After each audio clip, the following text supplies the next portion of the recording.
Welcome back, everybody, to this episode of Heresy Hammer. So we are joined by Lee today. Hello, Lee. How are you? Hello, I am very well, thank you. You did a Tesco shop this morning, didn't you? Which took some time. Mate, it's like pulling teeth, honestly. I don't know why they've changed it. I'm going to go on a bit of a rant about Tesco's now for fucking 10 minutes. So what used to happen is you used to do your click and collect. You'd pull up in the car park. They had a little hut with the mong in. He'd come out, give you your food, and you'd fuck off. Done. Like literally, you're there minutes. And now they've moved the Mong to the back of the Tesco's, and you have to pull up, and then you get your app, and you push the button that says on. Yeah, I've done this recently. Why didn't you just And get it delivered to your house? I don't understand why. because you have to pay for that, and then Yeah. they have weird timings, like the timings are always booked up. Right, right. Well, Yeah. I booked Plus, one I yesterday. literally live like 5 minutes from Tesco. Okay, well, fair enough. Fair enough. I don't live 5 minutes away But from Tesco. I literally spent 15 minutes sat outside Tesco's pushing I'm fucking here. Like I'm here. You get off the toilet, you mom. Um he's actually a Okay, really nice okay. guy. Right. Well, there you go. There you go. There's Lee's worries for this morning. Yeah. So these are our Instagram handles. If you want a go and follow us, I think if you probably are watching this, you probably follow us already, or it's likely. And if you don't, go make sure that you follow us as well. And what's next? Is it we'll be doing what we're talking about next, or is it our sponsors? I can't remember. So we are talking about Dark Angels. This is going to be broken into two videos because the First Legion is a rather substantial legion, and maybe we can touch on some of the history as well when we go into the actual discussion of the First Legion.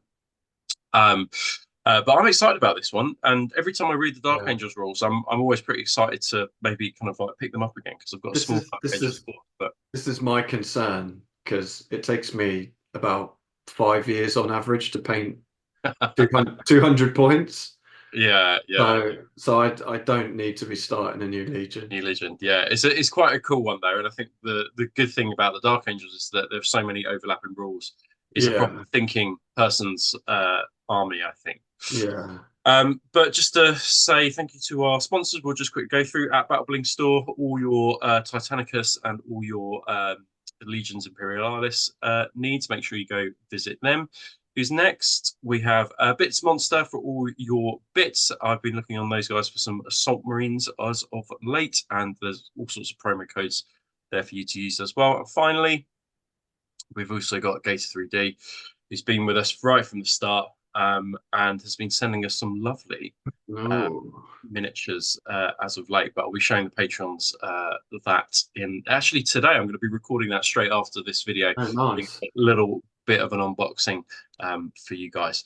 So let's find out what's been going on in the world of the Horus Heresy in the community. So we've got DS Miniature Painting with an awesome looking Death Guard Marine. I particularly like the bases on that Death Guard. I think it's Yes. done a great job.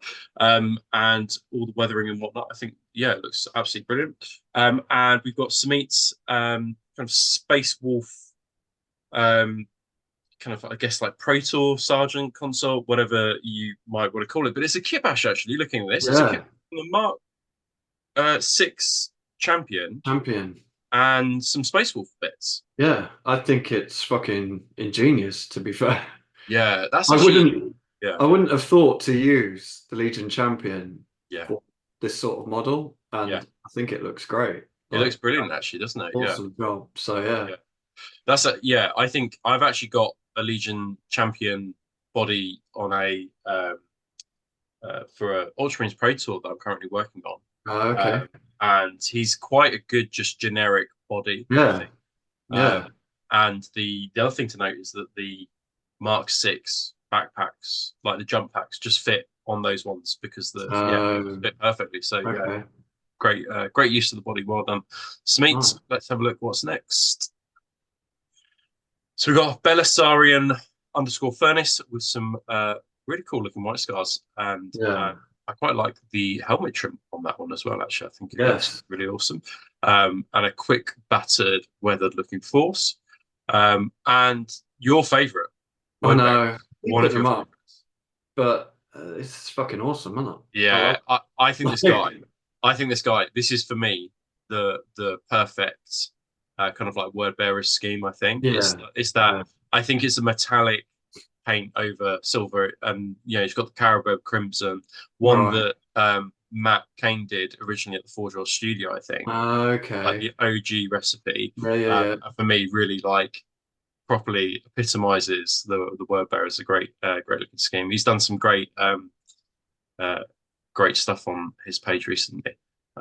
So yeah, and also just as a side note, I don't know if he's doing this with a, a phone camera or a DSLR, but if he increases his Yeah. if you increase the f on your camera to say 12 to 16, you'll be able to get the whole tank in kind of In your whole focus. tank in focus. Yeah. Yeah. So it's probably around about 7 or 9 at the moment. So that's what it's just getting the front of your tank. Whereas Because if you increase it to about 16, it will get the whole tank in because focus. that front track looks insane, but not quite sure what's happening. Yeah, no, it's just that fiddle around with Yeah. the camera, and that's a good But lesson. in his defense, when I nicked it off Instagram, it doesn't really show up. It's only because I've blown it up. Yeah, But yeah. yeah, Yeah, there you go. Instagram will compress Yeah. this as well. So But yeah, yeah, but it looks awesome absolutely stuff. brilliant. It's done a great job with this. Yeah, well done. Cool. What's next? Mm. Oh, I saw this online actually the other day. Bolter Drill and his Sons of Horus Tech Marine or Forge Lord or whatever it may be. I just love that white and green. I think it's such a great combo for apothecaries or kind of like lunar wolves who are So I transitioning. think that is actually silver. I think it's a very It's bright silver. Oh, silver. that's awesome. Yeah, yeah, yeah. But it's just a great scheme just to make him stand out, especially Yeah, on the tabletop. yeah, absolutely. Um, and it's a proper grimy, dirty, Yeah. grim, dark vibe. Yeah, I love And it. I love these. We've seen a lot more glowing eyes, I think, of late, and I think they're just such a simple way to do eye lenses, but they make things so dramatic. And I think, yeah, I love them. yeah, Big brilliant, fan. cool. And we've got some. Well, I'll call it Legions Imperialis actually, but yeah, we've got an absolutely awesome Warbringer, I think it's called. Oh, I can't yeah. quite remember what the Titanicus house is. I've got It is Legio Krytos. Is it Krytos? Krytos? Is it Krytos? Yes, Yeah. yes, yes, Um, so absolutely awesome. I know Henry Steele, Full Coat Paint did kind of some stuff for there. They yes. did a whole like I've PDF been guide. I've been looking at that recently because this is the color I want to do for my Ally Force Yeah, because these guys ran with the Iron Warriors, so got they it. worked with Iron Warriors. Okay, that'd be good, and that would be cool. Splash of bit of splash of color into an Iron Warriors kind of like armor Yeah, as well. yeah, So yeah. cool. But I think And it's a got and a and fucking a. brilliant over Do here. you know where the head is from? Is that a 3D printed head or? Is I it? am not sure, to be Cool. honest. I'm Okay, not sure if I'm not an expert on I like mini it. Titans. So I know I feel like they released a load of heads, but that could be a 3D printed one. I'm not. cool. I like Um, the single eye lens, the Cyclops kind of yeah, like thing it's going got on. I think it that looks brilliant. hint of chaos about being like 40K. Um, Yeah. but yeah, fucking brilliant job. I love the color scheme, the green and the white, and some of them have like a splash of red in as well. They look fucking great. Yeah, these look brilliant. You should be really pleased with how Yeah. these have come out. Awesome. Anything else we got? Well, I Oh, we thought I got have to yeah, throw these the are the last Dark ones. Angels in. Oh yeah, of course. So we've got Balak Painting, underscore painting. So he's done an awful lot of Dark Angels, so worth checking out. Some cool conversions. And then we've got Winter Soldier as well. So this guy has so number one, he's a painter for Warhammer. He works for the Warhammer studio. He's done an absolutely amazing Sons of Horus force, and Oh, he's starting interesting. to kind of create loads of Dark Angels of late. Those are not transfers, all those checks. Those are hand painted checks of the lunatic. Fuck off. Yeah, absolutely amazing, aren't they? So need to make sure that you check him out because he's got loads and loads of kind of like pictures coming in, loads of reels as well for his I Dark don't Angels. That are I brilliant. don't know if I'm impressed by that or if I just think he's a psychopath. Like that's A insane. mixture, a little from column A and a little from column B, I think. But I think sorry, go for well, it. what I was going to say is the reason I put these two up next to each other is it's just another kind of like the use of colors. Like the one on the left has a very kind of warm vibe Yeah, to it, and the yeah, ones on the right have a kind of cold, kind of yeah, methodical feel to them. And I always find it interesting how you can get completely different feelings and vibes yeah, using slightly different colors or yeah. types of the Yeah. same color. Yeah. You know, the reds and the blues. Well, it's almost like a greeny blue on the left, isn't it? Yeah, it is. Yeah, yeah. Makes it kind of look warmer. Whereas, yeah, the ones on the right with the grey highlights gives it almost like a cold feel. I just find it quite interesting what you can achieve even when you're painting the same legion. It's interesting as well, actually, because I think the Dark Angels is one of those legions where you could just buy it and you could paint it black and silver and it would be fine. Yeah. But the Dark Angels, you can really go the extra mile, and I think that you can go either the extra mile in terms of conversions and do some really kind of cool heraldic, Yeah. like lots of 3D printed bits or whatever, or you can go down the lots of checks everywhere route and kind of make them nightly in that way using a lot of the color plates. Yeah. Yeah. Yeah. Yeah. Because those color plates that we have from Forge World are pretty, and some of them are insane. It would take a lot of hard work Yeah. to pull off, or you can combine the two to make a super supremo force. But yeah, it's great to see the kind of the two different styles here on show. Yeah, absolutely, absolutely brilliant. Well, that I think leads us nicely to our next bit, which is we've got some reveals. Ooh. Man, these have blown my mind. These are my favorite models. Oh, really? Full stop. These are my Your favorite models this year? This is this year. These are my. In fact, these would be. I think these are better than anything we saw in 2023. I'm going to say. Yeah. Yeah. Well, These are. I think the paint jobs are amazing. I think the kind of all the additional bits are really tastefully done. I think that it's great that we can get a pack of. So there's two models in one set. So hopefully it won't mean that. So I would imagine these would be about 30 to 40 pounds. But definitely worth the investment. And again, they're showing off some Mark V armor on this one. Yes, which is crazy. It's got to be coming, isn't it? There's got to be plastic Mark V coming. We've seen too much of it now, surely. I think we're going to get by the looks of things. I think we're just going to get every mark of plastic. It might be like a couple of years, but it just feels to me like we're just going to get every mark at this point. But yeah, I agree. These are fucking brilliant. Like, and kind of out of nowhere. I wasn't expecting these at all. Like, no, and I think that the old ones. So I've painted many an old one in my time, and basically, even if you get them new from Forge World, like the sculpts are a little bit dated now. There's always casting problems on them that you always have to clean up, and they're obviously a little bit more slight than perhaps the plastic models that we're used to. So having an updated apothecaries, and I think the other thing that's great about this is that they could so easily be a Primus Medicae. Like there's they're so bling enough with enough stuff that you're just like, yeah, this will be my Primus Medicae. Like that's like they look brilliant for like that. Totally agree. Yeah, no, big fan of these. Cool. What's up next? Oh. So somebody. Hang on, let me run through the dun dun dun dun dun dun bam bam bam. So the not so secret solar plastic range. The worst kept secret in Heresy. Yeah, so we clearly have got plastic solar coming. So we've got I want to say that we've got is it Las Vegas Open, which is the next yes, I've stuck this in at the end of this. Yeah, Las Vegas Open. I think it's on the 19th. Okay, so we are going to see, I think, plastic solar. I would be amazed if we don't. Yeah, and hopefully we'll see this what looks to be some kind of Herald / Command Squad in Mark III. Now, somebody did play around with the contrast, so floating on some examples. Now, this is obviously painted Imperial Fist colors for their box art, but I think it's generic. They're not. I don't think they're Imperial Fist kind of specific. And this guy was kind of like holding his helm, wasn't he, and holding the flag at the same time. Yeah, which is a real throwback to the original kind of absolutely Command Squad models, which I love. But I never used to use it because I always thought it was a bit fucking stupid. You're in the middle of a battle, just holding your helmet under your arm. Like, what are you doing, you idiot?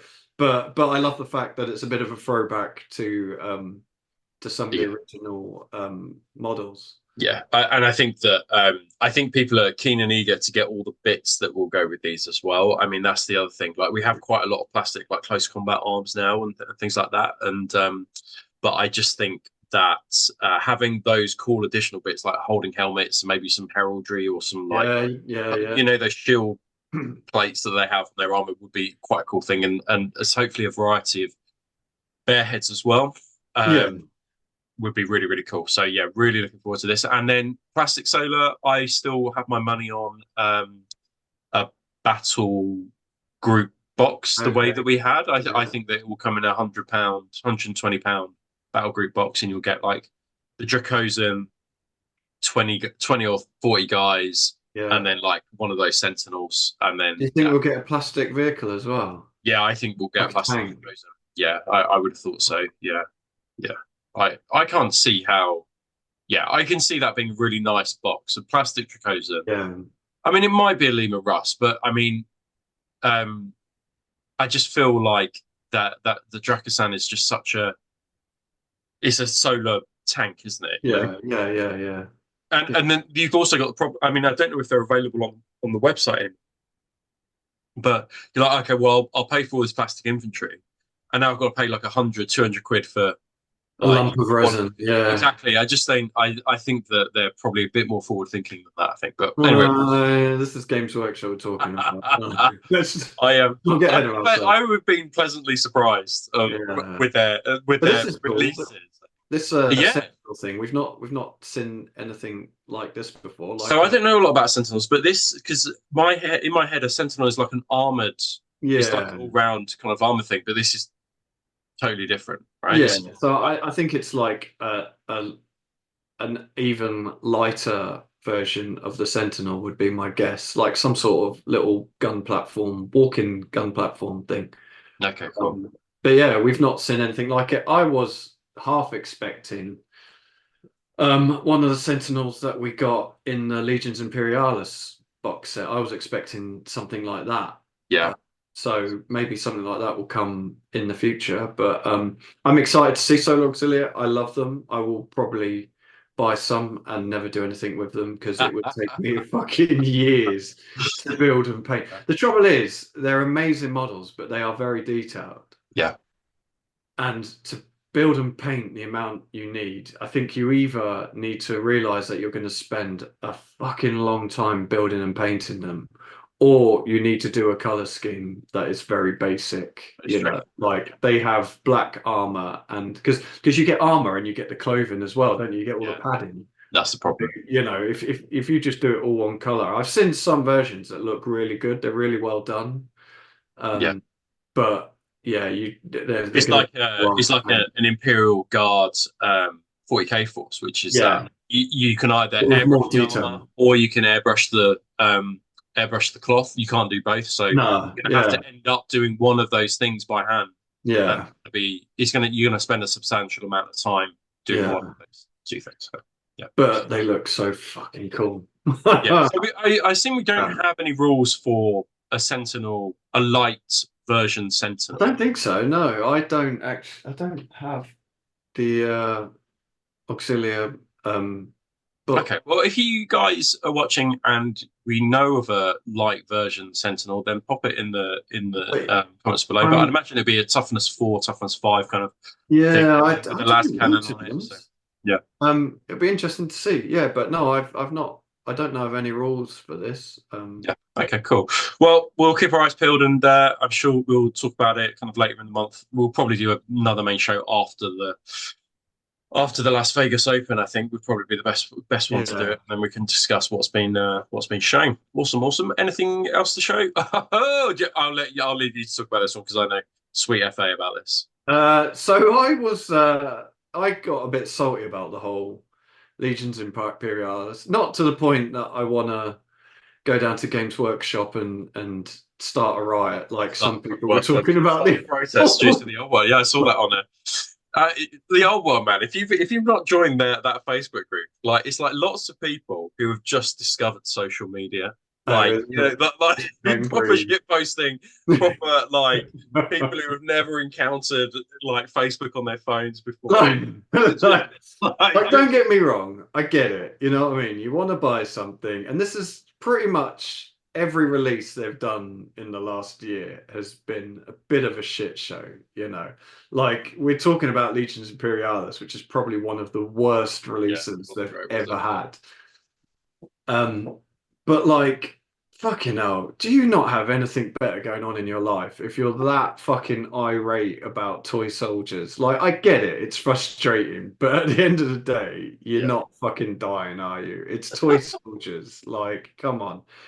yeah. Good point. So, Anyway, so like the Great Slaughter. What is the Great? What is the Great Slaughter? oh God, it is the Beta Garmin. Oh, is it? I was just trying to, I was like, fuck, I couldn't remember the word. I was like, does it say it on It's there? the It it's says the it. Beta Garmin Yeah. kind of like battle. Oh, whoa. Okay, Yeah, that's cool. so there was a lot of and ahhing because we knew the great slaughter was coming, and people were kind of, oh, it'll be this, it'll be that. Yeah, But apparently, the Great Slaughter was the nickname of the Beta Beats Garmin. Garmin. So yeah, so this is a campaign book, and then a load of extra rules for Legion Imperialis. And as I was saying, like I didn't give a fuck about this when they released it. I was so excited for it, and then I was just like, we can't get hold of anything. Yeah, yeah. They fucked it. I was like, whatever. Like, I'll just leave it. And then I just left it for like a few weeks, and then I managed to get hold of a rule book. And in fact, someone sent me a copy of the rule book, and then I had a look through that, and I was like, the rules are actually really fucking They're all good. right. Yeah. And yeah, so I'm kind of back into it now. Okay.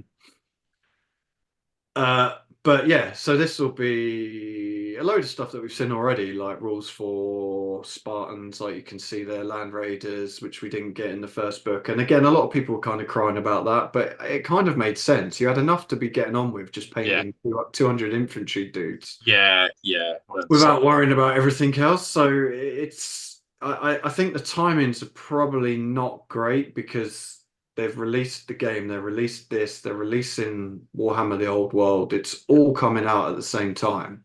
Yeah.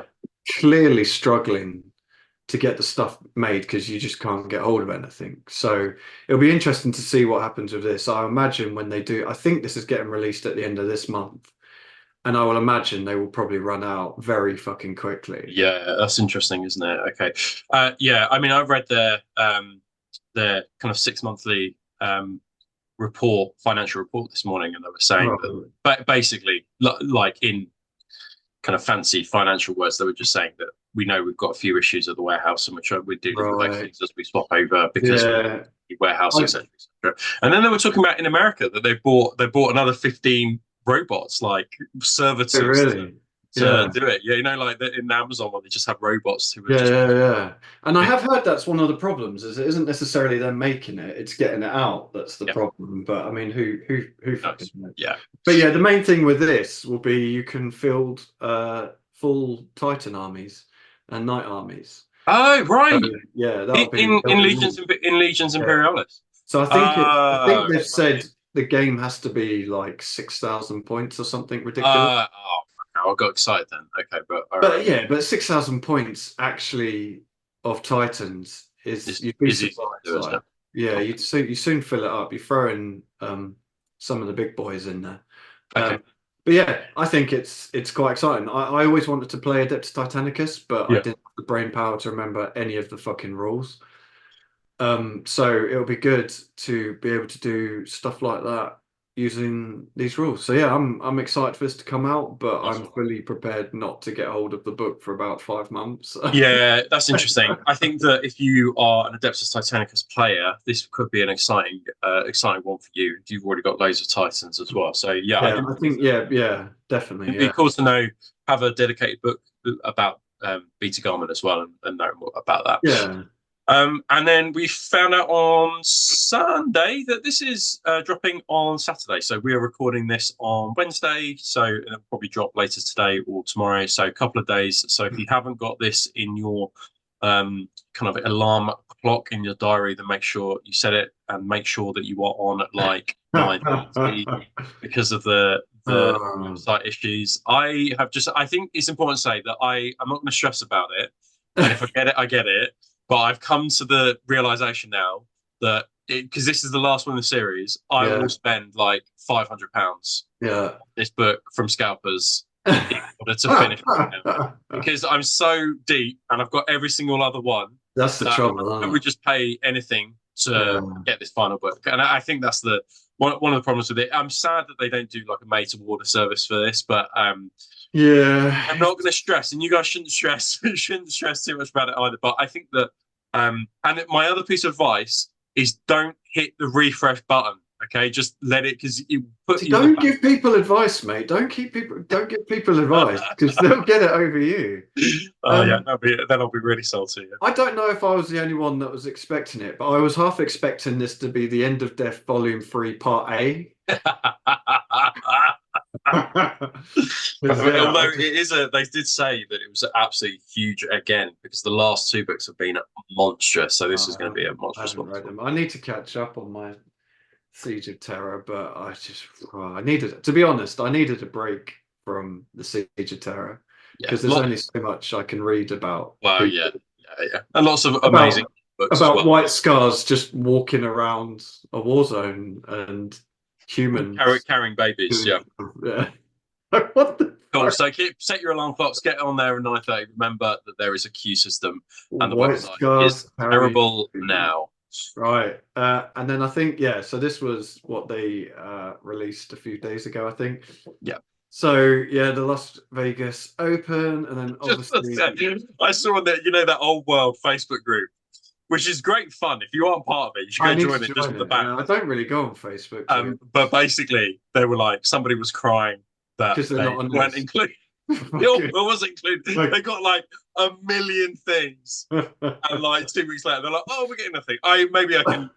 That's just maybe how Horus Heresy people sounded like 2-3 years ago. Probably, yeah. No, we were probably just as bad, but But yeah, I think literally. my bets are we're going to see the Solar Auxilia and the command Yeah, setups. yeah. Yeah, I think that maybe they might. Sometimes they throw in a cheeky something that we weren't expecting, but I think that's going to be the main thing, isn't it? I think the Solar Auxilia has got to be the main. the star of the show, right? Yeah, and I mean, my hopes and prayers are for a new campaign book because I think we're kind of a well overdue new campaign book, really. But that'll be something that I'm fingers crossed we get. That is at 5 a.m, I think, is it? Yeah, so Yeah, 5 a.m. And it is on don't know what day. Oh, Friday the 19th. 19th. Okay, cool. Yeah. So get up early for work, watch it, and then head to work. Basically, that's what you guys are going to be doing. Cool. And is that us for our Heresy Thursday and everything that's been? That is it. That's it. Okay, cool. Well, I think we'll just take a very short break, and then we shall be back with some Dark Angels, First Legion.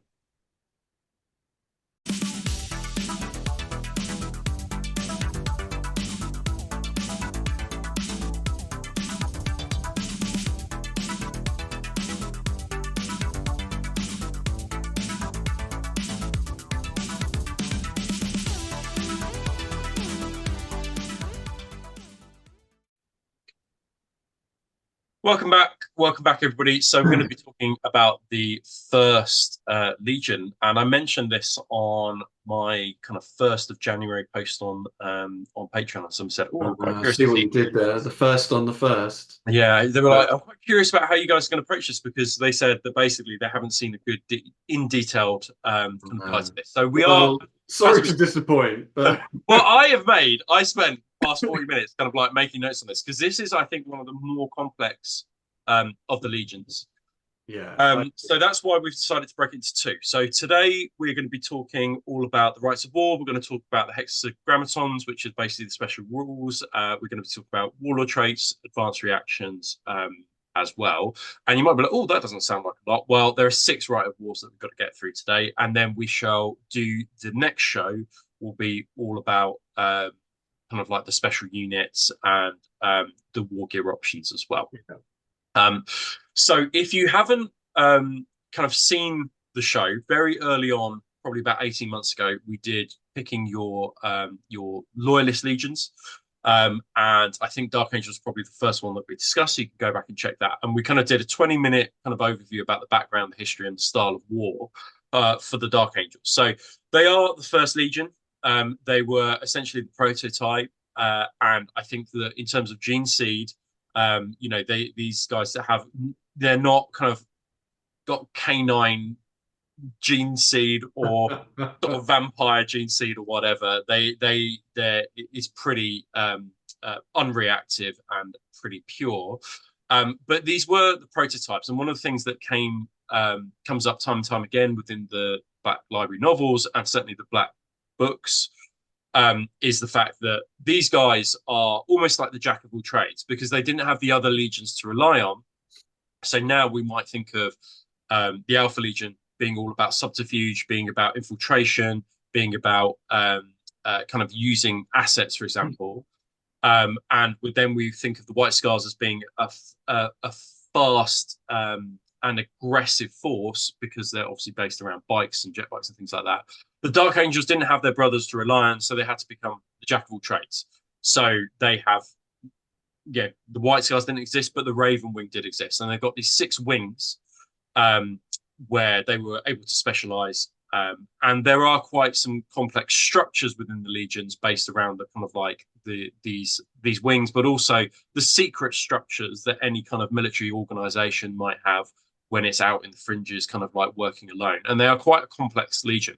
We've talked a lot, I think, about before on lots of previous shows about the weakness of the writing that we feel with the Dark Angels, where they are some of the coolest. They are one of, if not the coolest of the legions, but their actual storytelling, I think, is a little bit weak within the Black Library novels. But I can really recommend that the Black Book, Book 9, I think it is, which kind of does the whole gamut of the Dark Angel special rules as well as a little bit of Night Lords. And this is also going back into the history. This is Horus Heresy First Edition, but they give loads of background and history to the First Legion, which is where we basically based a lot of our kind of research on when we did that very early show about picking your Legion. So it's definitely worth going into. They're all about knights. They're all about heraldry.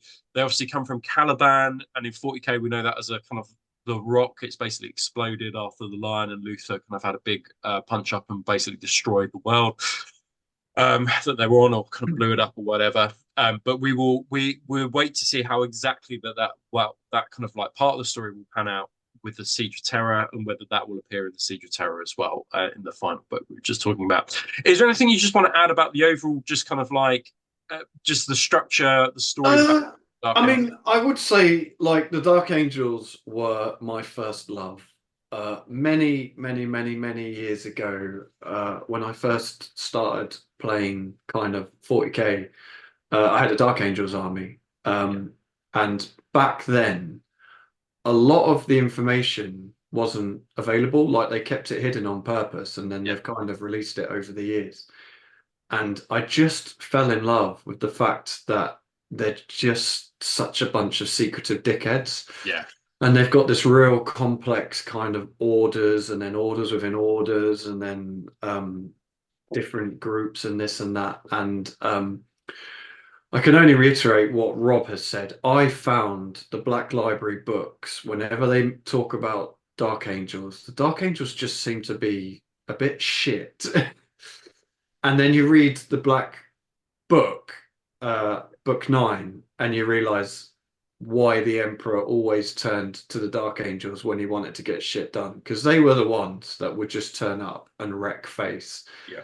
And I just love the fact that you can like if you look at the color plates here now, like the symbology, like you can kind of just do what you want, really. Like it says in the books that like outside of the Legion, none of this is known. Like no one knows. Like those checkers all mean something. Those little wings mean something. The little shield means something. But outside of the Legion, no one knows what it means. Yeah, And actually, when Brute Gilliman comments on that, doesn't he? He's like, when the lion comes to not Calth, but Macrage, the Gilliman's looking at all the troops and is like, I have no idea what these weapons are or what these like symbols mean. This is really and this is the thing as well, because they were the first Legion.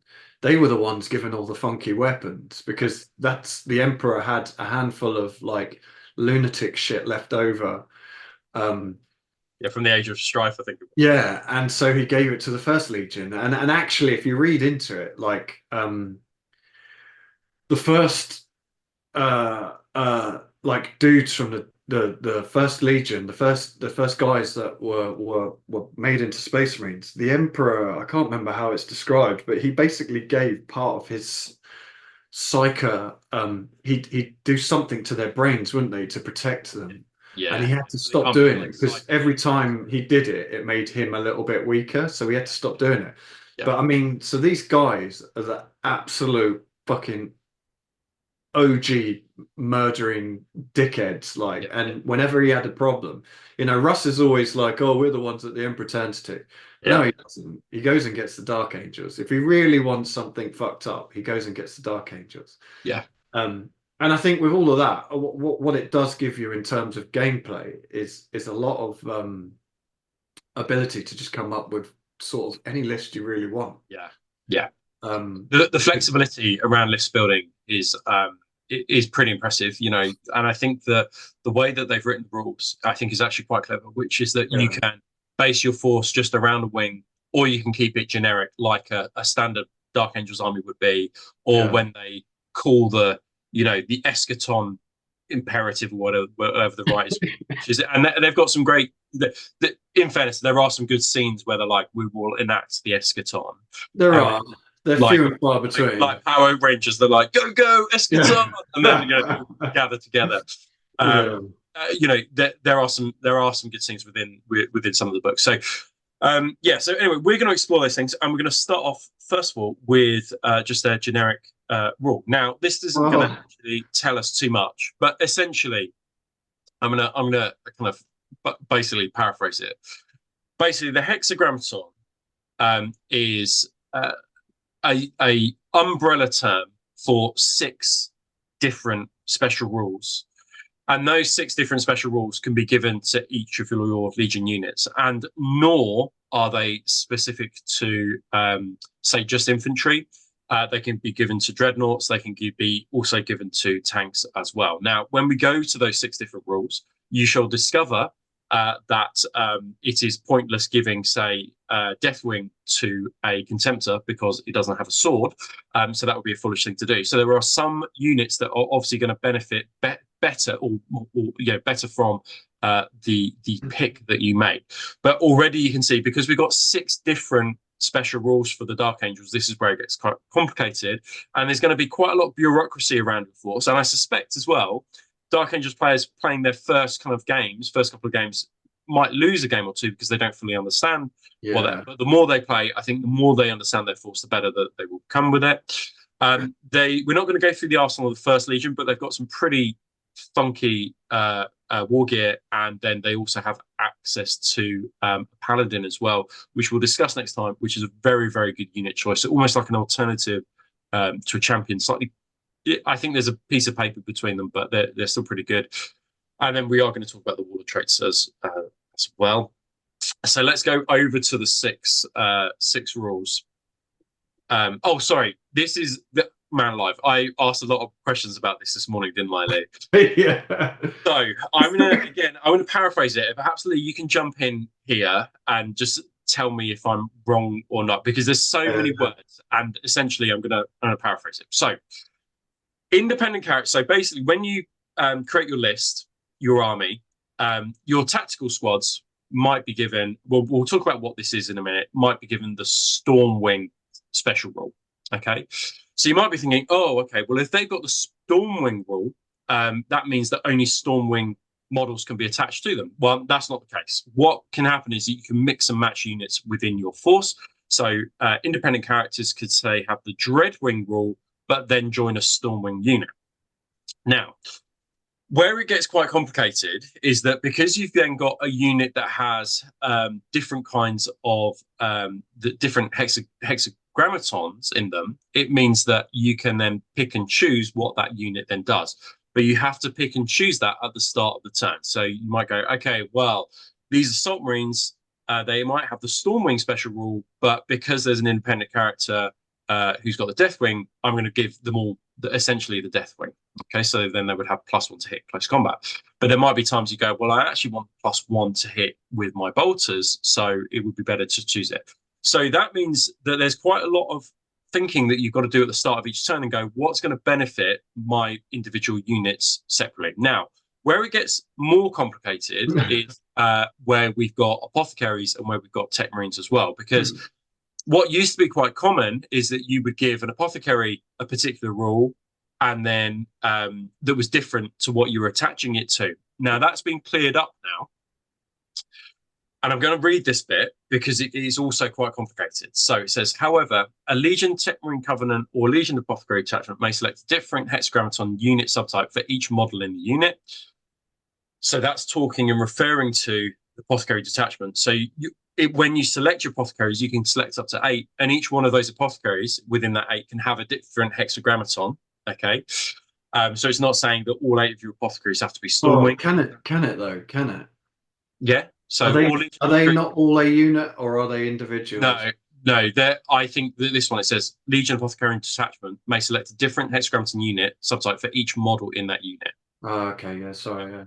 But when these models, so that's at the selection stage of the army, but when these models are assigned to other units, they must be assigned to a unit that includes at least one model with the same hexagrammaton subtype. Now, what that basically means is if you've got a Stormwing Apothecary, he can only really be attached to a Stormwing unit. Okay, that's my reading of it.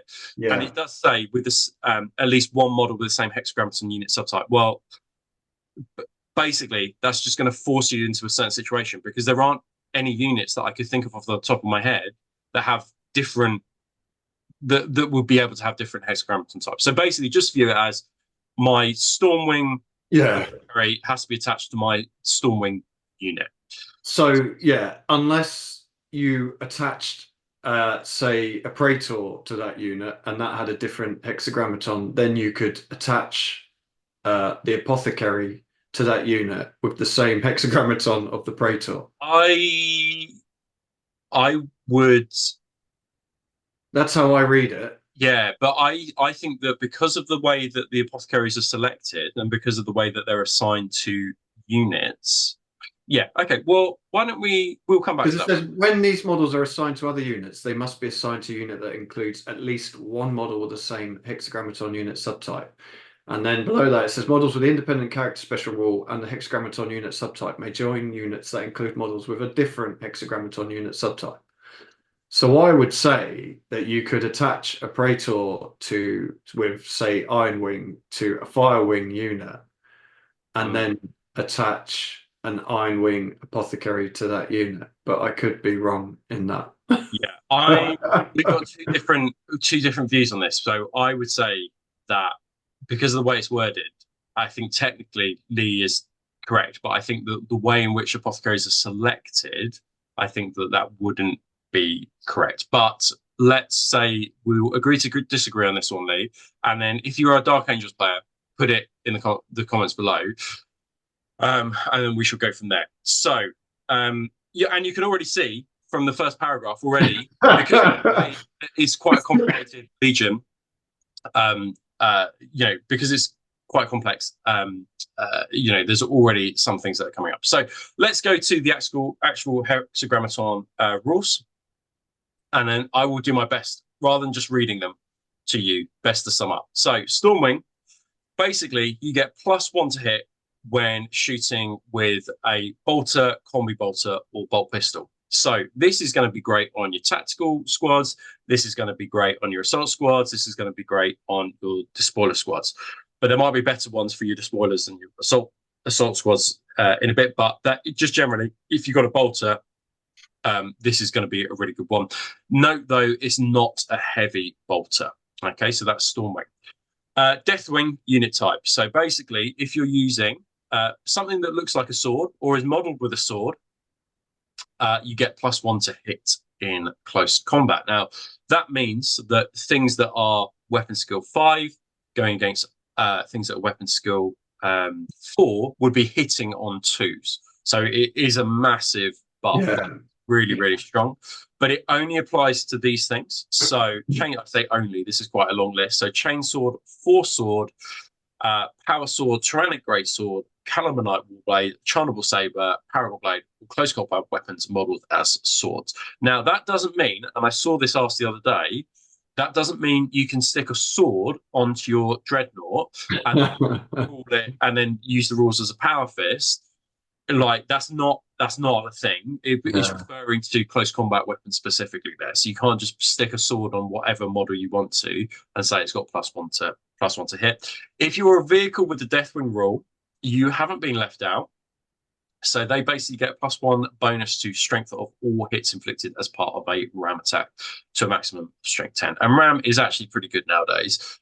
So there might be some occasions where you might think, okay, well, I'm going to put that on that particular unit. Although I think there are better choices, but we'll come to that in a minute. Dreadwing. So Dreadwing is interesting. So basically the strength of attacks made with flame, plasma, volkite, and phosphoate weapons is -1. And then all attacks made against them with the poisoned will to increase the roll needed to wound by 1. So if it says like poison 3 up, then it would need a poison 4 up to wound them. So this was interesting, I thought. So basically, a good example here. So Volkite, most of the time, is going to be strength 6 you'll encounter in a game. Not always. Volkite charges strength 5. But if you think about Volkite, Culverins, they're strength 6. They will then become strength 5. And then that means that they are wounding your guys off 3s rather than 2s, which might be super helpful. Plasma is, although plasma in that situation is still going to wound on a 2. No melter in that, so there's nothing really that's going to affect instant death. But it's just a little cheeky useful buff to have. Not the most useful, but still like generally useful. Iron Wing. Basically, you get to re-roll fail to hit rolls of 1 when targeting an enemy model with the vehicle unit subtype, and then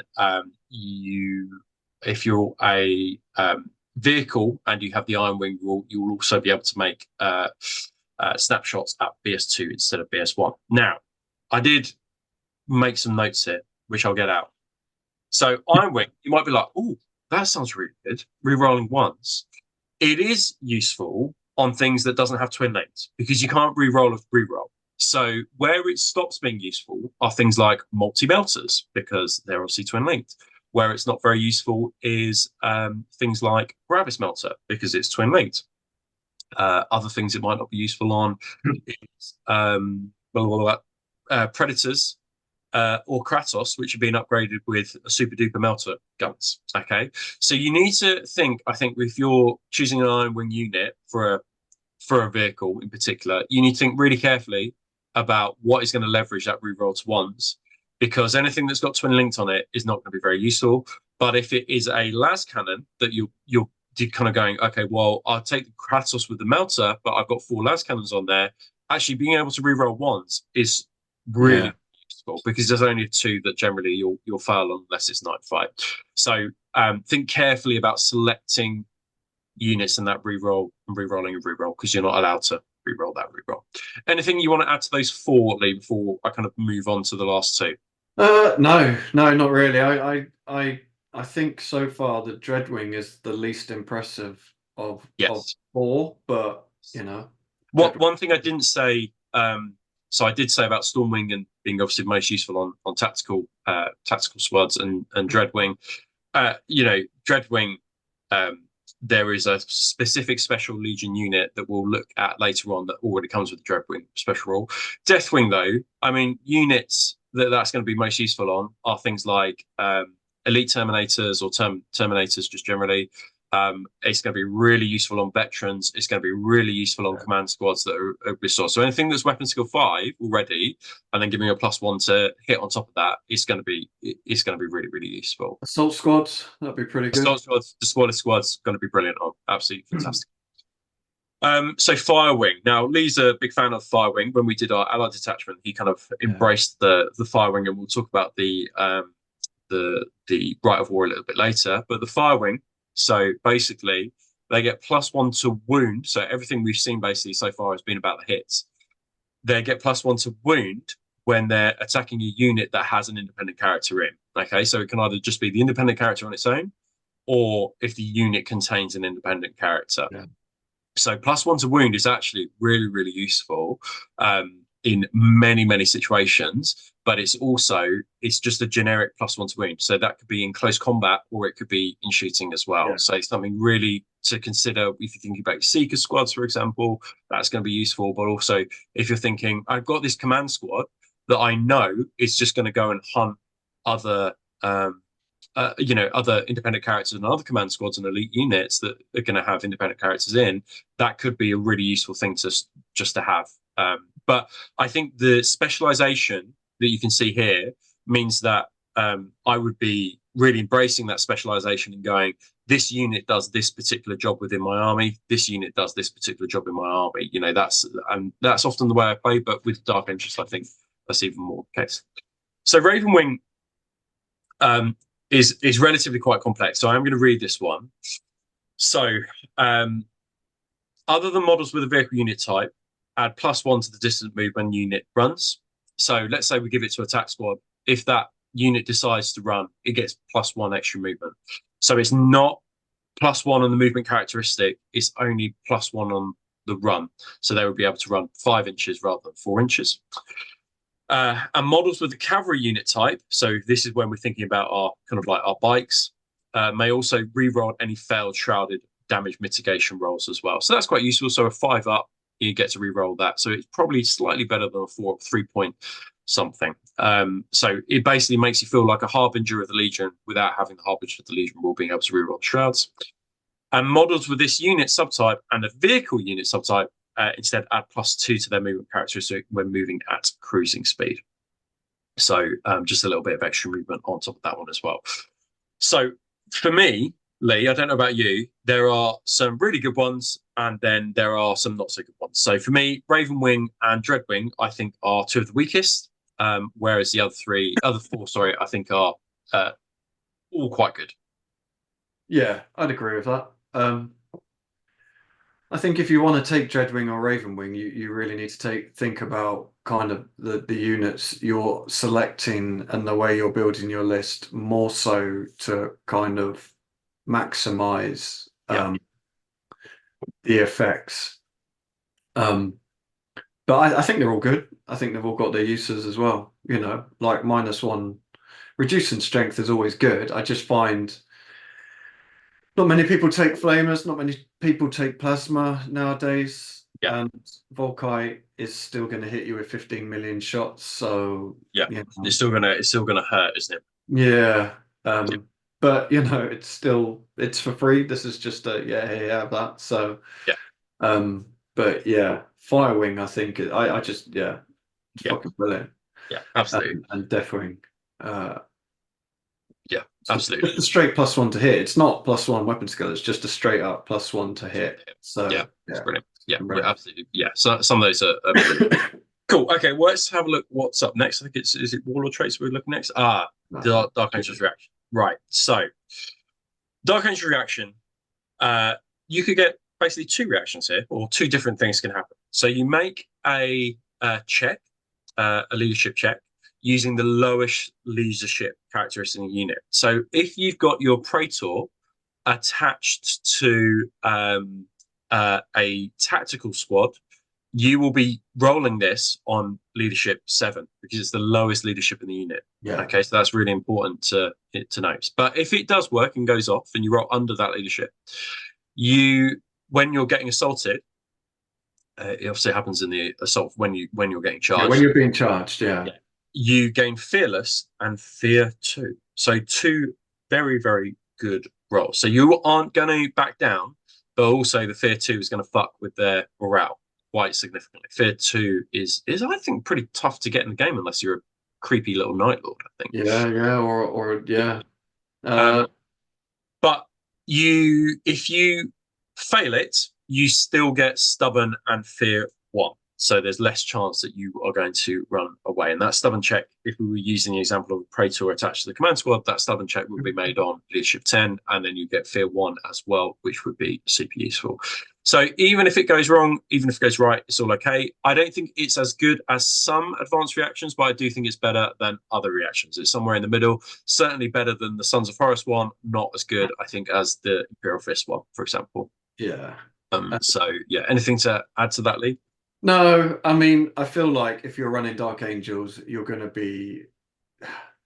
I wouldn't say they're a per se close combat army, but you're going to be looking at having close combat units, aren't you? So this is just buffing something that's probably already quite good in close combat, anyways. Yeah. So yeah, I can really see though that you might want this to, if you've got a block of 20 guys, just to hold up a unit as well.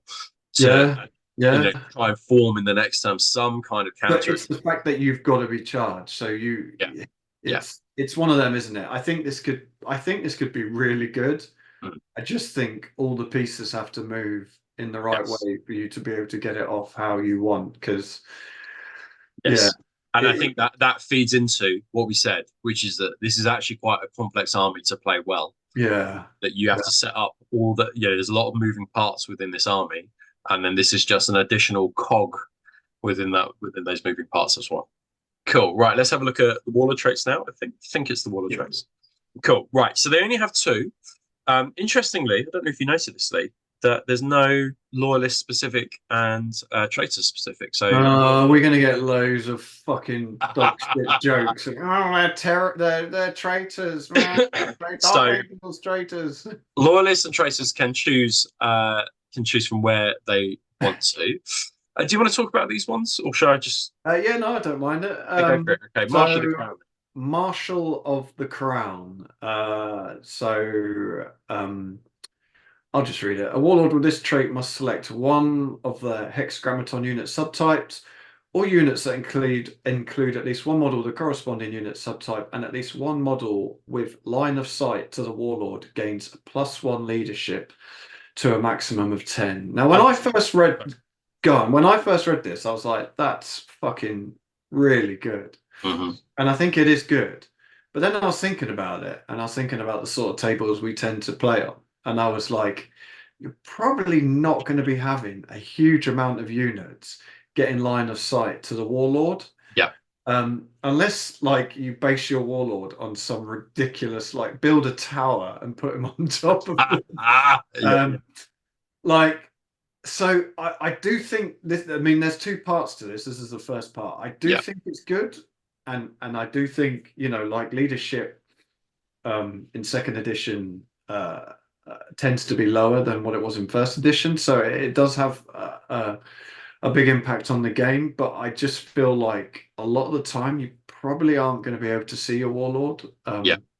So I think that there are going to be builds where I think this would probably be more useful than others. So a good example would be a drop podding orbital assault list, because your whole army is going to come down and they're going to be in view of your warlord. And then the selected units, whichever one you want it to be most, for example, things that aren't fearless, dreadnoughts, whatever, they're going to be at a leadership 10, which just generally could be useful for assaults and things like that. So that's something to consider. Yeah, and then I think the opposite of that, I think if you're running something like Raven Wing, where you're going to be having mostly kind of jet bikes, you're probably going to be scattered across the table. You're probably going to be keeping units back because you want to maximize shooting. So then something like that, you're probably not going to be seeing your warlord all the time. But like I like it. I just think you have to think about what you may be fighting on. So that's the first part of the warlord trait, and then the second part is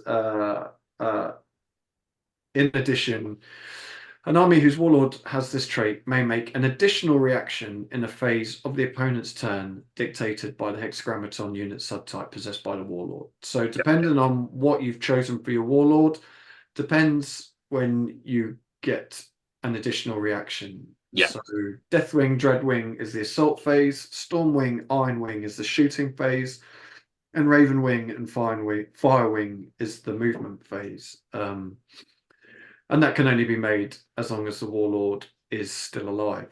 Yes. Now, just to say that these are two separate things. So the Warlord selects which unit the +1 leadership goes to. He selects the hexagrammaton type. But the second bit attached to this additional reaction is actually attached to his hexagrammaton type. So they are slightly different. So just bear that in mind when you're list building, that these two kind of really, they should be two separate paragraphs because about two different things. But then I was thinking about this as well, and it's kind of like if I'm taking Raven Wing, I would rather be getting extra reactions in the shooting phase because of Shrouded. Yeah. Yeah. So you're already fairly fast because you're on fucking jet bikes. Yeah. So, it's kind of one of them. I get it. I get why they've done it because, they're Raven Wing, they're fast, so you get extra stuff in the movement phase. So just to go back, so I agree with that. So just to go back to the conversation we just had actually, so because I just said, because Shrouded. So remember that if you have the Raven Wing hexagrammaton and your cavalry, you can reroll Shrouded saves. And what Lee's saying is that, shooting phase is where you would choose to evade and get your Shrouded save. Yeah. But if you're Raven Wing, you get an additional movement reaction where really you want to leverage you really want to leverage the Shrouded, which is why it's a bit muddled and a bit confused. So but I think Marshal of the Crown is the weaker of these two because I think Seneschal is just better. But I still think this is quite good. Like extra, the movement phase, like you can move away from units. If you've got jet bikes, you want to keep them away from stuff if they've moved within whatever it is. I think the reason why this is good, and perhaps we can talk about this when we get to the Rites of War, is because if you're Firewing and using Firewing, having an additional movement reaction is really good, say, if you get seized on, because you've infiltrated a lot. We will come to that, what I've just said in a second. But then it allows you to move back units because you then you suddenly get seized on. So again, I think it just like there's so much more bits we've still got to add. You're kind of adding rules on top of rules on top of rules. Yeah. But this was just my initial thoughts when I read this. I was like, it's fine, but maybe there's better things.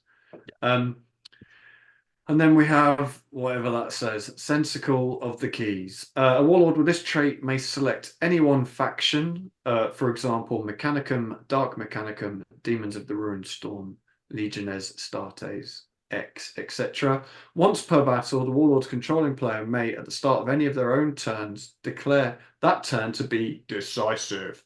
During the decisive turn, the Warlord and all models in a unit he has joined may increase their weapon skill or ballistic skill by +1 when making attacks against a unit that includes at least one model from the chosen faction. In addition, an army whose Warlord has this trait may make an additional reaction during the opposing player's assault phase, as long as the Warlord has not been removed as a casualty. So, basically, pick a faction. If you declare decisive, you get +1 to weapon skill or ballistic skill. So, I think. This is gone. Well, I think we should talk about what this means in reality. So, let's just stay on. Let's go. Your Praetor, your Warlord, is with a squad of veterans. Let's just use that as an example. And you've given your veterans the Deathwing rule. So now your veterans are weapon skill 6 on that turn. Okay. And they would get +1 to hit. So they'd be hitting on 3s and then +1, so they'd be hitting on 2s, for example. Okay. But what is also brilliant about the +1 weapon skill is that you would get hit back on 5s by most elite units.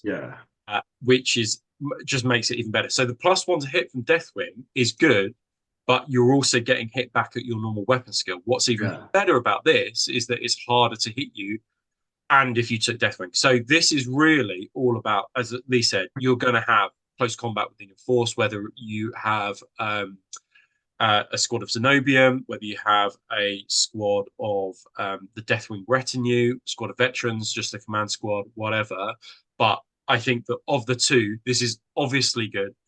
But I would say, and this is the big thing, the March of the Crown extends for the entire game. Yes, yeah. So the keys is one turn only, so you need to make it count. And if you fuck up that charge roll, you're fucked.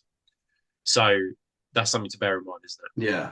Um, as someone who's very slowly putting an Iron Warriors army together, I don't think I'd have an answer to this. Like, this would just, like, if that unit got in touch with one of my units, they'd just murder it. I would have no answer to that. Like, you would, yeah, it's fucking brilliant. Like, you're taking a close combat unit and you're throwing it against your enemy's, you know, best close combat unit, and the chances are you're going to fucking smash their teeth in. Like, Yeah, yeah, it's just good.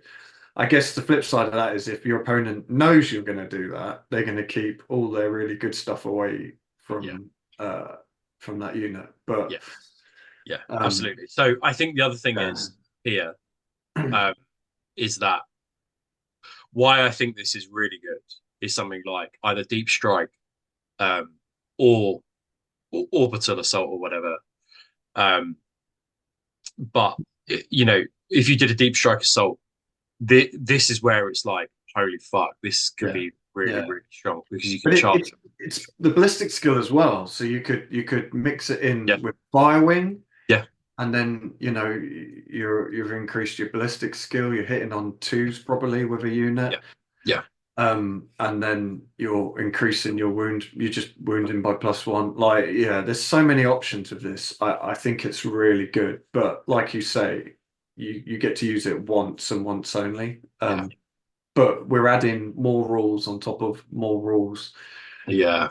Mm, And you've got to I do think, the admin on that as well, right? That's the yeah, thing. Like you need to, and I think this is an army, as we said right at the start, which is that you need 5, 6, 7 games under your belt of the same list, and you're playing the same list over and over. 100%, 100%. Really understand understand this. I think so. Yeah, just something. Yeah, But I think there's loads of options for this, either in Spartans, Land Raiders, deep striking, command squad with jetpacks, whatever. This yeah, will be really, really useful. So yeah, yeah.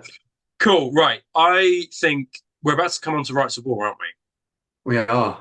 Right. So let's take a quick toilet break here, and Okay. then we're back for probably the most intense part of this episode today, which is talking about the 6 Dark Angels Rites of War. So see you back after the break.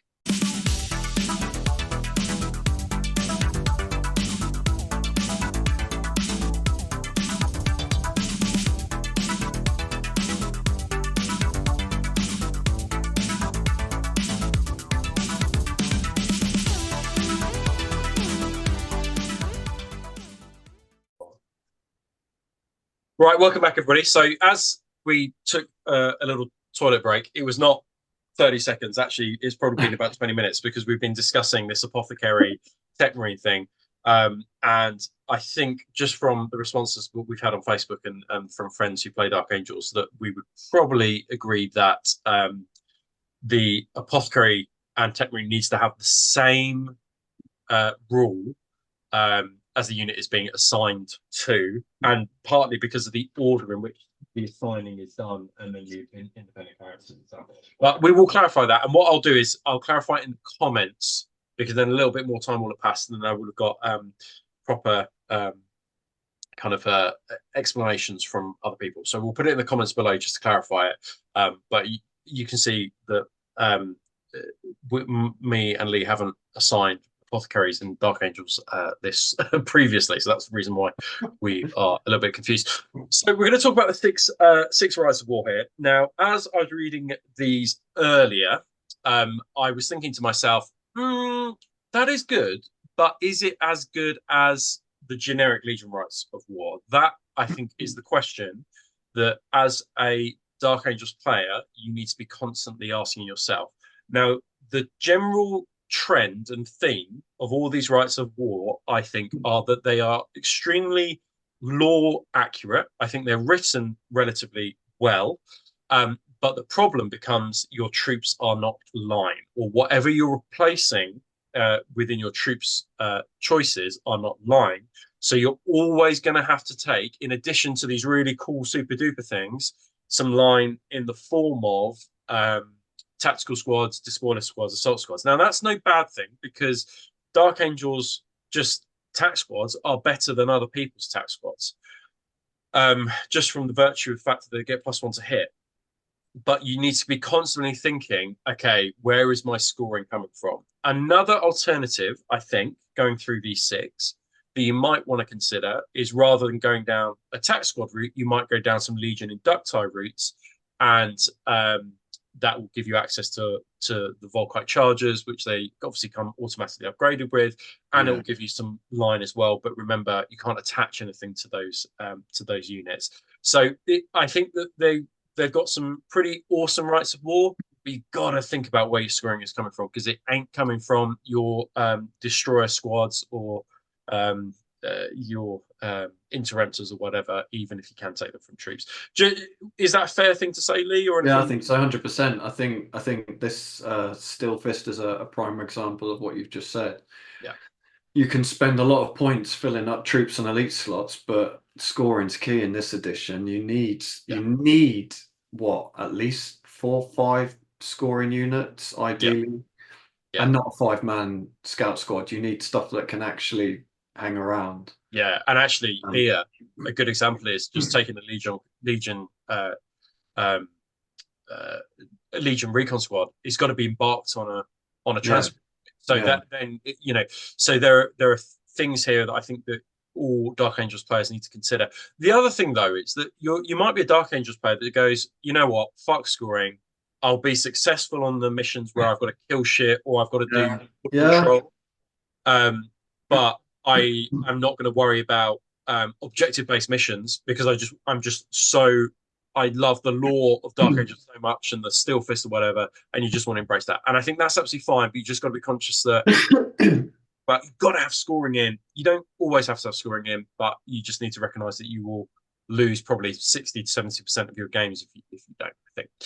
So the Steel Fist, obviously this is based entirely around the Iron Wing. I'll just give you kind of the general overview of the effects, but then we'll dive into the limitations, I think, more specifically, because I think that's the bit probably where we're going to need to discuss. So Predator squadrons become troops. That's pretty good, but they're not line. That's really key. Predator squadrons may be selected as troops. So remember, you still have 3 heavy support slots still open to you, but they may be selected as troops. So that unlocks another 6 there. Kratos squadrons may be selected as elites, but they can still go to heavies if you want them to. And then units and attachment using this rite of war made up of entirely infantry unit models can either take Land Raider Proteus or Land Raider Spartans, depending on how many models are in that unit, basically. So if it were able to take a Rhino, they can now take a Land Raider Proteus instead. So you are going to spend a lot of points if you go down that route on transports. Exactly what I read that and I was like, oh, that's cool. If you've got a spare 1,000 points. Yeah. So and another thing about this, these are all maze as well. Like you don't have to take a Proteus, but you can if you really feel the burning desire to do that. Let's get into the limitations a little bit more, because I don't think the effects are great. So let's see what the limitations are. So basically, if you're an infantry model, you've got to be embarked upon a transport before the game begins, and that transport cannot be the flyer subtype. So you're a little bit limited there, exactly as Lee was saying. You can't just have recon squads dotted around or whatever. They've got to start in rhinos, or you can even put your recon squads in a Land Raider. All unit selected as troops choices, Legion Predator squadrons and Kratos squadrons using this rite of war must have the Iron Wing unit subtype. So again, that sounds really good in principle, But remember, if they've got Iron Wing and then they're re-rolling ones to hit, your Kratos with a coaxial mounted weapon is already giving twin link to the weapon, right? So you're not going to be able to, or to the main weapon. So only the las cannons or whatever side sponsons, whatever, are going to benefit from that. So you need to think really carefully about what you're upgrading with. You know, your multi-melter predators, they already come with twin linked. It's only the las cannons that will benefit from the Iron Ring special rule if you're going against if you're going against shooting at tanks. So you need to bear those things in mind and go, okay, well, what's the best thing that this re-rolling wands is gonna benefit, right? No unit from attachment using this rite of war may be assigned to a deep strike assault, flanking assault, or subterranean assault, which I think is a massive shame because you could see a recon squad in a land raider with arms with melter bombs outflanking. That would do fucking work. Yeah. But you can't do that. So that's not an option for you. And then an army using this rite of war, the Warlord must have the Iron Wing or must be Lionel Johnson. So I think this is okay, but I don't think it's brilliant. What's your thoughts, Steve? It's all right, isn't it? Yeah. So you're freeing up your heavy support choices, aren't you? Because you can put predators as troops and you can take Kratos as elites. So you're freeing up the ability to take even more dick kicking stuff in your heavy support slot. Where this probably isn't great is you're just going to run out of points. Like, yeah, you can take a Kratos in elite slot, but how many points are you spending? Like, it's a ridiculous amount. Like, Land Raider Proteus are fucking great, but pricey, expensive. You know, if you're sticking tax squads in them, what's the point? What is the point? Like, it depends what you're doing and what you want, but I see. So Iron Wing is your anti-tank, isn't it? It's your anti-vehicle. Yeah. And that's great. I think a unit of dedicated anti-tank with Iron Wing hexagrammaton in your force is brilliant. I think where an entire army of Iron Wing falls down is, oh, I'm playing against Mechanicum and this person doesn't have any vehicles. Yeah. Like your whole hexagrammaton has become invalid because that person isn't running any vehicles. And I guess you could say that about a lot of things, but for me, that's the biggest drawback of running an entire Iron Wing. So that's something quite interesting there that I do want to unpick, which is that without the rite of war, you still have an awful lot of flexibility to be able to specialize each unit. So a 10-man squad of las cannons being able to reroll once, having an attached master of signals to it is bloody brilliant because you're never ever going to miss. Yeah, basically, yeah. That's insane. Like that there is fucking insane because everyone hates 10-man las cannon squads, and you've just turned your las cannon squad up to 10. Like that's insane. And you've got an attached like Centurion to it, so the leadership 9 now or whatever. You know, they've got various things that can. But if you run this rite of war, that las cannon squad has to start in a vehicle. Exactly. Exactly. And I think that the thing that I would unpick from what you said is that there's, you know, and this is specifically for the Steel Fist, I think, is that you've got to focus on particular units being your anti-tank, not necessarily your whole army being anti-tank and specializing in anti-tank. And I think that's something that I would draw out here. However, if you like Predators in black and Kratos and lots of Kratos in black, then go for it. But you already have lots of those slots open to you already, is something that I would say. But I think what you said is pertinent of like, you can still run. If you want Iron Wing, if you're like, fuck yeah, I love Iron Wing, they're fucking awesome. You can still run a generic Rite of War and just give everything hexagrammaton. Iron Wing. Or not even run a Rite of War at all and just give everything the Iron Wing hexagrammaton. So Absolutely. I'm not a huge fan of this. I think the restrictions, anything that makes you start in a vehicle, I'm generally not a huge fan of. Um, it's not the end of the world. Like, yeah, you can give Land Raiders, but you're just not gonna. Like, what's a Land Raider? Like 250 points, 220 odd Yeah, points yeah, yeah, yeah. for a 150, 200 point tax squad. Like, what, why?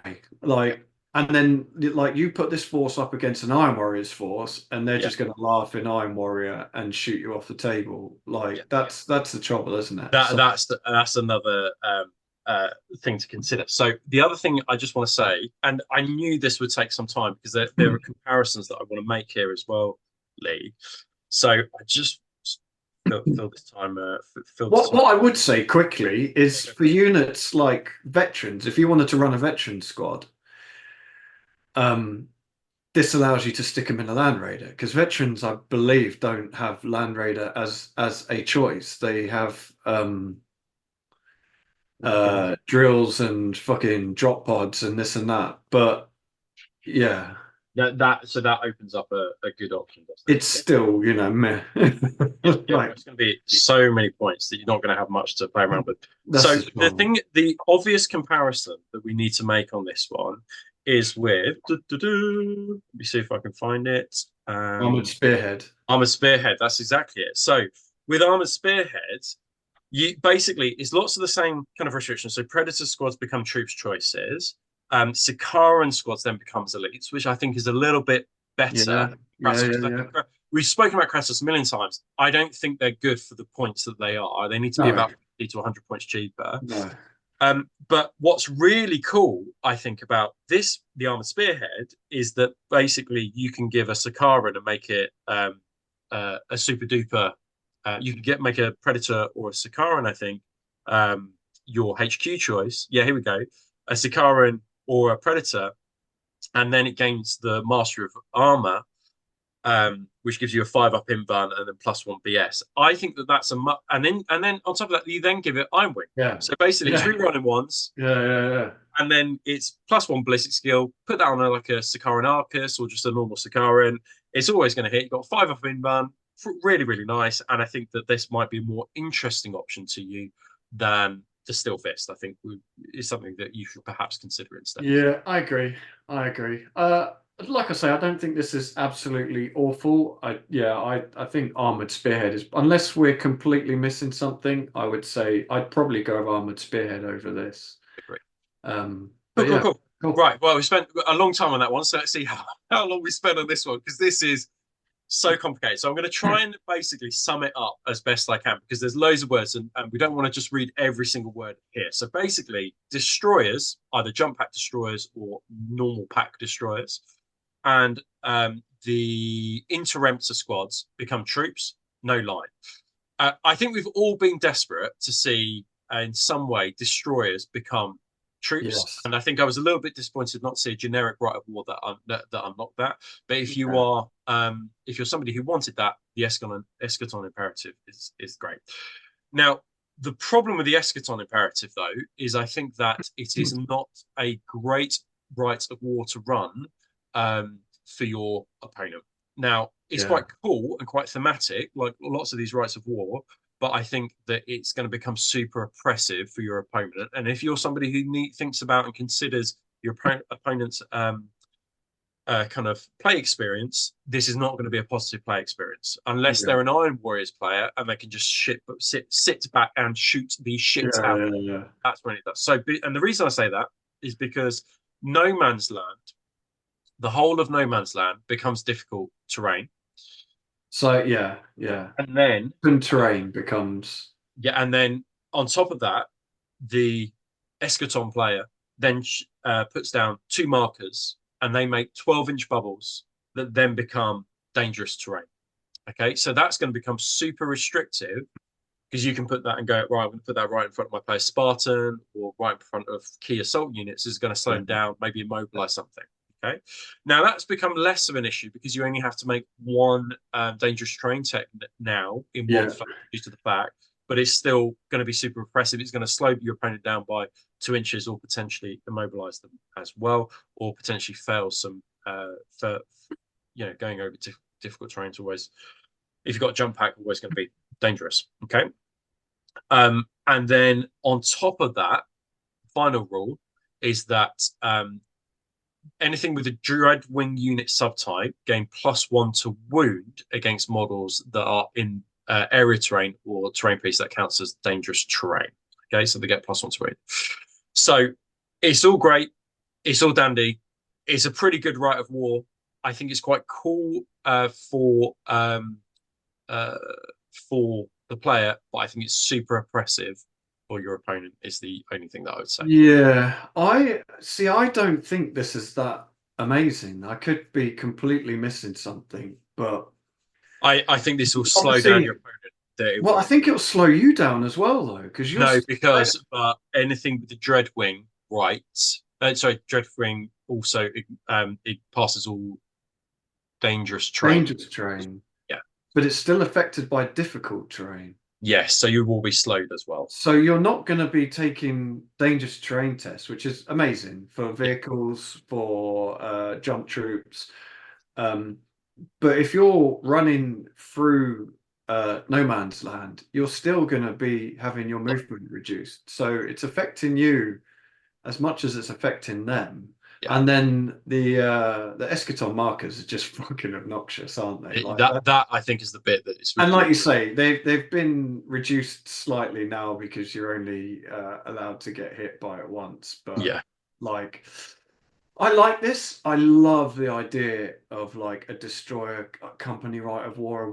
I fucking wish they would just make a generic destroyer company rite of war. I think now also that you can attach Moritats to squads. So you could take assault squads as scoring squads and then throw in Moritats for them for that kind of that's pseudo destroyer. Yeah, that's where I think it would be like that's okay to do. I think. Yeah. 100%. Yeah. But I also think like there's just going to be a lot of admin. There's going to be a lot of remembering. You're going to be playing and oh fuck no, I forgot it's -2 to movement. Like I just think there's a lot to be remembering. But I like this. But as soon as I read this, I thought exactly the same as you. Fuck if you were running this, your opponent will probably hate you. Yes, 100%. So the other thing to say is that it's not an easy ride for the Dark Angels player base because there is a final restriction, which is that at the end of the battle, if at the end of the battle there are enemy units in the opposing player's deployment zone that are not pinned or falling back, the opposing player gains +D3 victory points. Yeah, that's huge. So the Dark Angels have to do a lot of work to be able to make those units fall back or destroy them. Cool. Right, should we have a look at what's next? I think it's Storm of War. Okay, so there are a lot of restrictions to this one. So basically, this gives you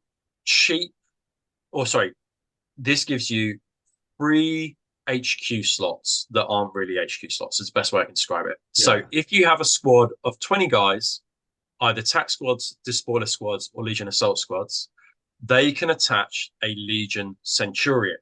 Now, don't pee your pants just yet.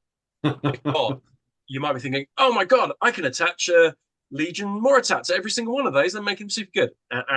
Because they are a Legion Centurion and they may not be given a console upgrade. They are just a generic Legion Centurion. So couple of things to consider. So number one is that Legion Centurion comes with leadership 9. So that's great. And I'll talk about why that's even better in a second. But that means that all those squads are going to be bumped up to leadership 9. That's good.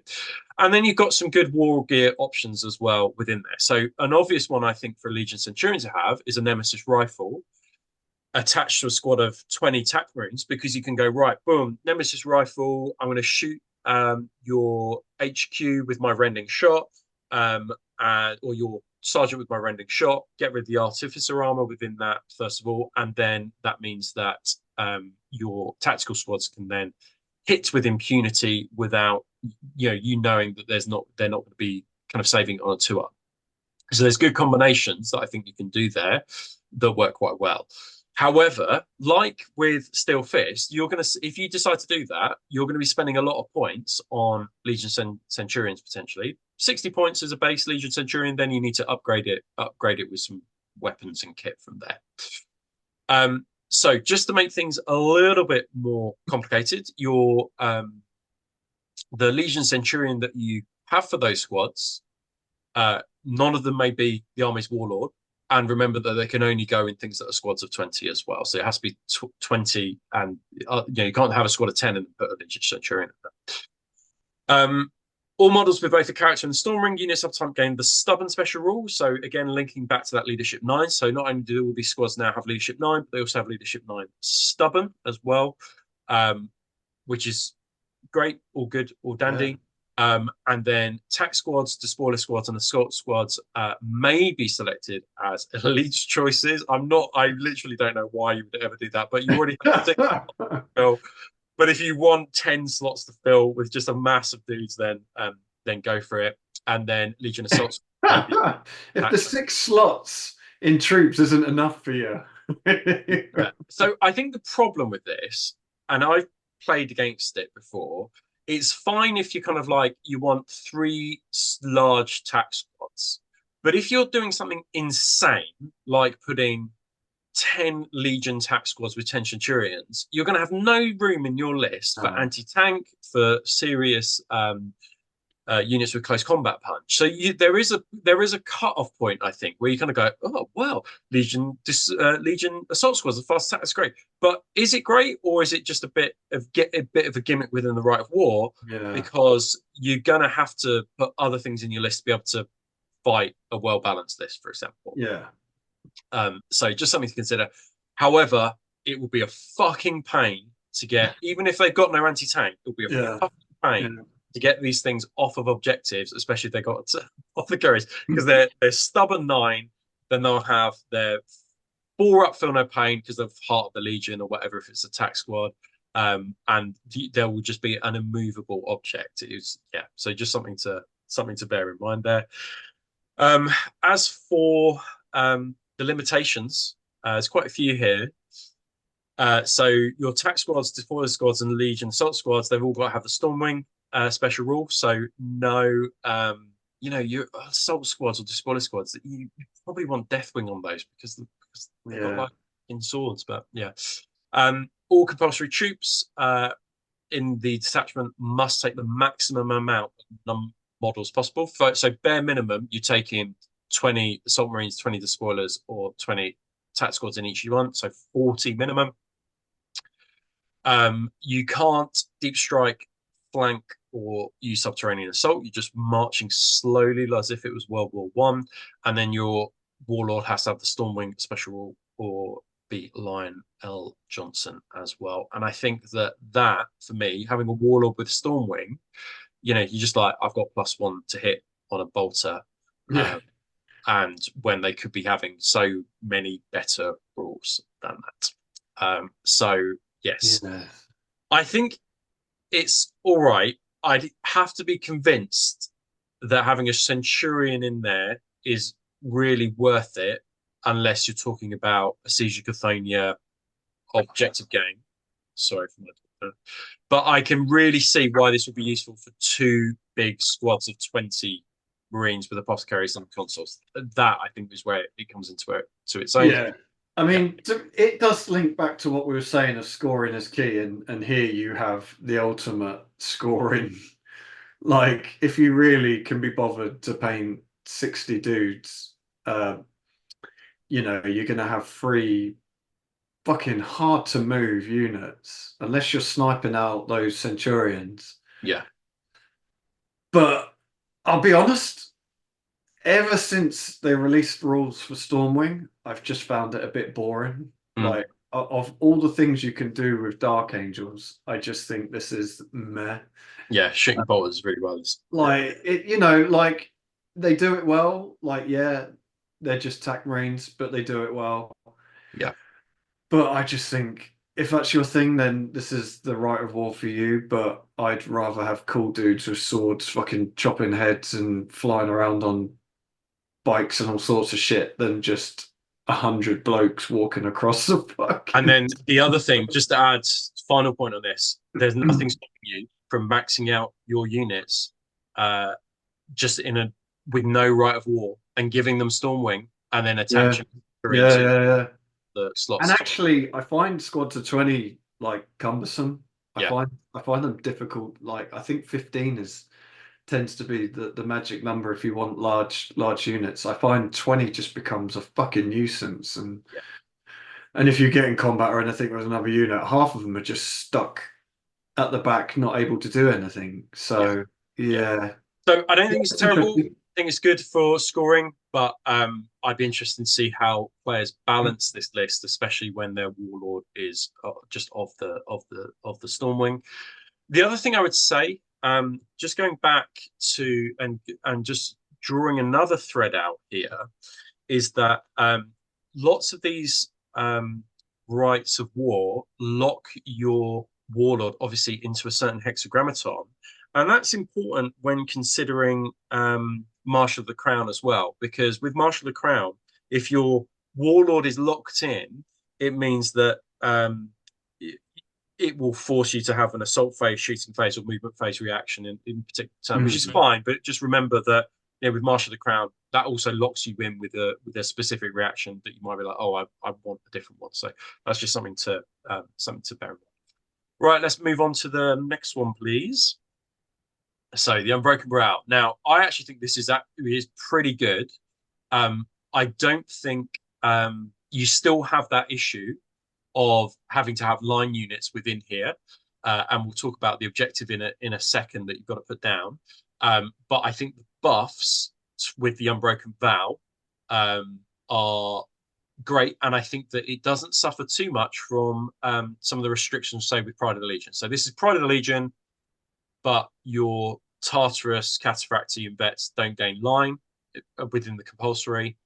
So you will need to have some scoring within the unit. So, as I said, Vet squads, Tartarus, Terminate squads, and Cataphractii squads may be selected as troops choices in a detachment using this right of war. That's pretty good. And we've already talked about with Deathwing how useful, particularly with veteran squads, how useful that this will be. And we've then talked also about the other warlord trait. Let me just remember what it is. Sustainer Shield of the Keys, having +1 weapon skill on some of these units is going to be really, really useful. Independent character special rule. Models with the independent character special rule and Deathwing units appetite from attachment uses for will gain +1 attack while within 12 inches of any objective. That's pretty good. Having +1 attack is always really useful. And actually 12 inches of an objective, just think that's a 24-inch bubble. If you're doing Yeah, a only mission with 5 objective markers, yeah, that most of the board you're just going to have for your independent yeah. character +1 attack. And I think the other thing is that if you are, let's go back to the conversation we were having before, where if you go, well, I want 2 massive blobs of tacticals and I'm going to put 2 just generic consoles with them, having Deathwing, giving it a Calibanite greatsword or a Terran greatsword or whatever, is going to be super useful. And just having your base 3 attacks to 4 attacks is great. It's really, really great. And all now this is fucking massive. All models in veteran squads, Tartarus squads, and Cataphractii squads gain fucking Heart of the fucking Legion. That's fucking ape shit. Fuck. Which means you're going to attach all your apothecaries to them. So, going off the back of what we said, your apothecary is going to he's probably going to be given Deathwing here. Thinking about what we said, you're going to give all these units probably Deathwing. Just thinking about the right of war. So, just on the effects, Lee, what's your thoughts on that one? So my initial thoughts are obviously you can take vet squads, terminate squads, but none of them are lined, so you're still going to have to put some line in there. So Yeah, that's great and it's awesome. It frees up your elite slots, which is always good. yeah, Um, and then Heart of the Legion is great, but obviously you can't attach apothecaries to Terminator squads, so you'd either have to invest in Primus Medicae yes, or just take veteran squads. yeah, Um, yeah.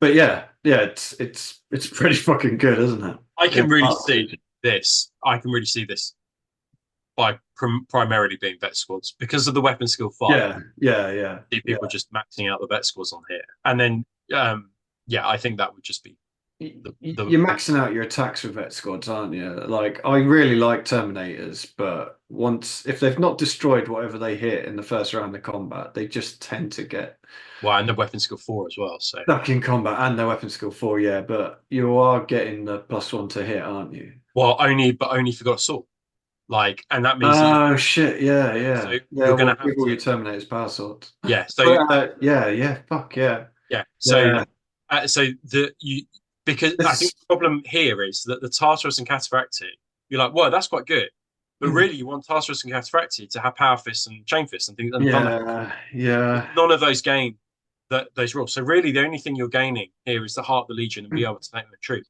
which is why I think with vet squads it's probably better because you're able to put power swords, charnable sabers. You've got a real variety, Carnival Sabers would be fucking filthy, yeah. and their and their weapon skill 5, whereas the Yeah. Tartarus, Terminators, and Cataphractii aren't.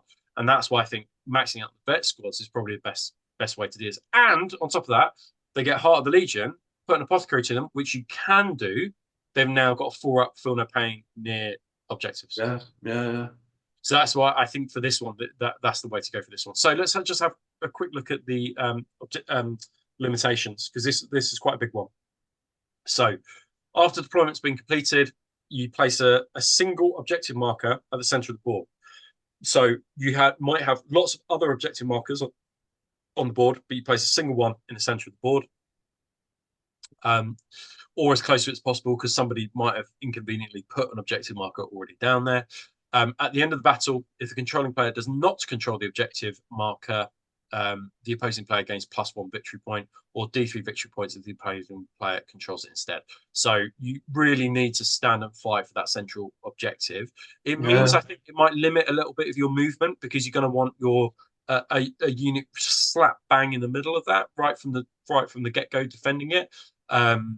Or you could have a couple of dreadnoughts, for example, just sitting on it, and at the end just go and grab it. Yeah. You're going to have to defend that central objective not to lose D3 victory points. Terminate squads, Cataphractii squads, vet squads all must have the Deathwing unit subtype. I think here, this is one linking back to what we said. Give the vets the Deathwing max vets, and then your Warlord is going to have Deathwing, as is or take Lionel Johnson, and that's no bad thing because a Paragon Blade, a Tyrannic Greatsword are all fantastic options for your leader, for your Warlord. A brilliant Rite of War.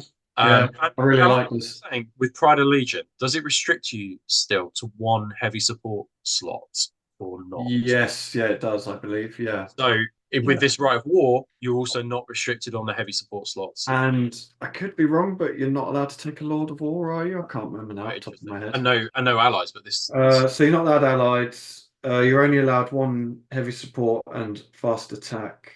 Yeah. Yeah, but yeah, you are allowed a Lord of War. Yeah. So the great thing about this for Dark Angels players is that it gets around loads of those restrictions. Yeah, and that's fucking huge as well, because that is so restrictive on Pride of Legion, because half your good stuff is elites and heavy support. And yeah, you free up your elites, but you're not freeing up your heavy. You could only being able to take 1 heavy support is actually really restrictive. Yeah. Yeah, I like it very, very, very very interesting. I just want to make a note of this. So what's stopping me from using this in an allied detachment? And I think the answer is nothing, because right at the top it says attachment which has the Legion as Astartes Dark Angels faction may use one of the following rites of war as long as it includes at least 1 model of the Master of the Legion. So just this is a bit of rules lawyering here. So it says if the primary detachment of an army is used in war, the army's warlord must have the Deathwing unit subtype, which I think is quite interesting because it might be that your Dark Angels and you take this, but then you wouldn't necessarily, your HQ leader and your allied detachment wouldn't necessarily need to have the Deathwing rule because of the way that the rules are written. But yeah, something to consider. So all of these, I think, so far that we've gone through, as long as they've got Master of the Legion, these can be taken in an allied detachment. I guess the trouble is you'd still have the if you took this as an allied detachment, you're still going to have to put the objective in the middle of the table. That's correct. Yeah, that's correct. Um, Yeah, so yeah, I quite like these as an allied unit, to be honest. As an yeah, I allied, think it's good. Because you only need one vet squad, and then that vet squad is yeah, yeah. I think that's yeah, they just that's run good. around chopping people up. Yeah, yeah, and defending the objective in the center as well. So yeah, pretty cool. Cool, cool, cool. Right, let's go to the next one. So I think we've got two more to do. So we've got Seeker's Arrow. I found it very difficult to find too many positives with this. If you are somebody who plays Seeker's Arrows, then let me know what I am missing. So Seeker's Arrow, you take Sky Hunter Squadrons and Legion Outriders as troop choices, but they do not gain line. Independent characters, and I'll say this again, independent characters only that have the cavalry unit subtype and Raven Wing unit subtype gain the Rampage 2 special rule. So I think that's if they're outnumbered, they gain Yeah. 2 attacks. And then all models made up entirely of models with cavalry or infantry unit types and the Raven Wing unit subtype gain the outflank special rule, which is pretty good. We've seen some restrictions on outflank within these rights of war. But I have to say, where the benefits were clear with the Unbroken Vow, I don't think these benefits are good enough to warrant what I'm about to go through next. So the limitations include, and this is a big one, I think. Detachment using this right of war may not include models with a vehicle unit type that do not also have the fast skimmer or flyer unit subtype. So basically, you're going to be limited to flyers or things that are fast. So I'm thinking probably saber tanks. I think they've got the fast rule. Yes. But really, your anti-tank is probably going to come from javelins, lots of grav on your land speed Proteuses and things like Assault that. rams. Salt rams, yeah, that's a good one. Yeah, that's good. And then you might take, some flyers. So if you've got a hard on for flyers, then that's all good. But remember, your attack squads cannot go in rhinos because it does not have the fast and it does not have the flyer type or the skimmer type. So if you're thinking, oh well, I'll just take some attack squads in rhinos, you cannot do that. So that's not something you can do. You're limited to one heavy support choice. And all units selected as troops and fast attack choices and attachment using this right model must have the Raven Wing unit subtype. And then that becomes a problem, doesn't it? Because you've got your troops choices where you're like, oh, I'll take some tack squads. And then you're like, oh, fuck. Well, I can't give them Stormwing now because I have to give them Raven Wing. And the only benefit to that is +1 movement when they run. So, and all the other benefits come with their vehicle or cavalry. So I just can't see in this situation too many benefits from what we've got here, unless I'm massively missing something. And then the final one is that if it's a primary attachment and it's your Warlord, must have the Raven Wing or be Lion L. Johnson as well. I could see this working potentially with you've got a Charybdis or something. If you got with your super duper Yeah. Lionel Johnson in a Charybdis. I think the thing that lets this down the most is the fact that your Sky Hunter and Outriders don't have line. Yeah, Like agreed. that's the one thing, because if you look at the Sky Hunter Phalanx right of war, any Legion Sky Hunter squadron selected as troops choice and attachment using this right of war gain the line subtype. There you go. Yeah. So I mean, I would 100% use Sky Hunter Phalanx over the Seeker's Arrow. Yeah. So what you're getting? So basically, what that means is that with this right of war, the only things you're gaining is rampage from your independent characters, and then outflank if he's got the Raven Wing rule. But I think that being able to have line is probably fine, and you are restricted. But what are the restrictions on that right of war for the? So fairly similar to the first bit, models with a vehicle unit type, including an attachment using this right war, must be so they got to be a flyer, fast, or skimmer. Okay. Any infantry units embarked upon a model must be embarked upon a model with the flyer and transport subtypes. Yeah. You can't use dreadnoughts. You can't use an Oh, right. you can't take an allied detachment, Okay. and you Okay, can't take that's a interesting. So fortification. if you want some close combat punch or some shooting, you can take dreadnoughts within this. Um, which I think that if you're hard for jet bikes, I can see why you would might take this instead. But I think it's a toss up because, as you say, the line and being able to just grab those objectives really quickly. Yeah, it's a difficult one, isn't it? Like jet bikes used to be amazing as line Yeah, because they were obviously toughness 5, and now yeah, they've had the reduction in toughness. But I still think jet bikes are good. They're fast. You can stick Volkite on them and give them long range, keep them away from things yeah, that'll yeah, kill them.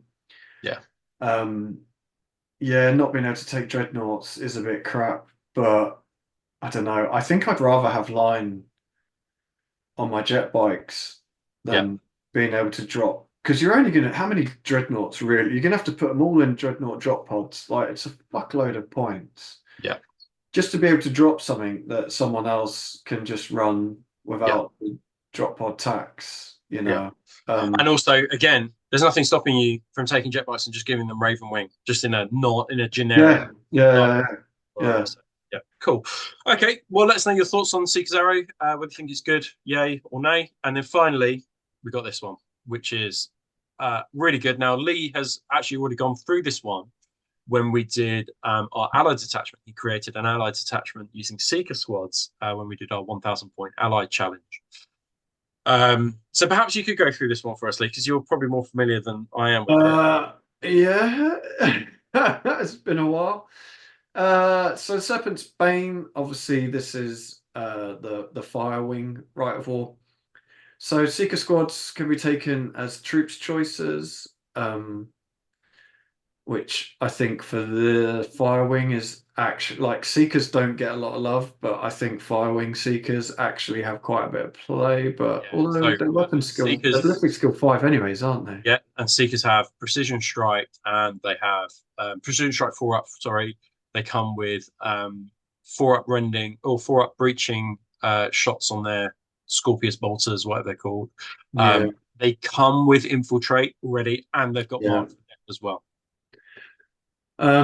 At the start of the battle, the controlling player must select 3 enemy Primarch, HQ, Elites, or Lords of War choices as priority targets and declare the chosen units to their opponent. All models in a unit from this detachment that includes at least one model with a Fire Wing unit subtype may add +1 to all 2 hit rolls made against these priority targets or any unit that priority target has joined. If the enemy army does not include at least 3 Primarch, HQ, Elite, or Lord's choice, then any other units in the enemy army may be designated to fill the remaining required priority targets. So I love this rule. I really like this. Yeah. So I just want to. I don't want to talk about las cannons as if they're the bee's knees because I don't think they're amazing, but I don't However, think they're dynamic. But I do want to just talk about this. So let's imagine you got a las cannon, 10-man las cannon squad with no upgrades beyond the Nuncio Vox and Orgray Scan Out and Smart Cerama. So no attached character, right? Give them the fire wing. It now means that they can re-roll. Sorry, they get +1 to wound. Am I right? From just I being think fire. it was. Yeah, I was just trying to remember it. I think it's Just have plus a look one for to me. So it's wound. +1. I think it's +1 to win. So that's not going to be very useful in this situation because if it's +1 to wound, they're just going to be wounding on twos most of the time anyway. But what they do get now is against one of those units is +1 to hit. So they would be hitting on twos against one of those 3 priority target units, which is so that makes your units that would usually be ballistic skill 4 actually pretty good. Whereas Seeker squads that are already ballistic skill 5, they're already hitting on twos, so they're not going to be able to. They can't hit on a 1. That's not a thing that exists. So Yeah. some of it. So for some units, this is going to be a little bit redundant. But for some units, this will probably buff up your kind of generic Legion units relatively quite well. Um, and also, the other thing to consider is vehicles. You can put Firewing on vehicles instead of um, something else, and then that would get +1 to hit against those things as well, which I think is actually pretty tasty. Yeah. I think on paper, That sounds fucking awesome. Really good. And there's more to come. Yeah. Models with both the character and Firewing unit subtypes in his attachment using this rite of war gain +1 attack when locked in combat with a priority target unit. And up to 3 units selected as troop choices and attachment using this rite of war that have the Firewing unit subtype may be given the infiltrate special rule. Oh, yes. Yeah. So again, I want to just draw attention to this. So um, be super careful here because seekers that you can take as troop choices already come with infiltrate. So here I think is another great example of where you might say, well, I'll just take 3 massive blobs of Stormwing. You like have them as Stormwing, but then you can infiltrate them onto objectives within a apothecary.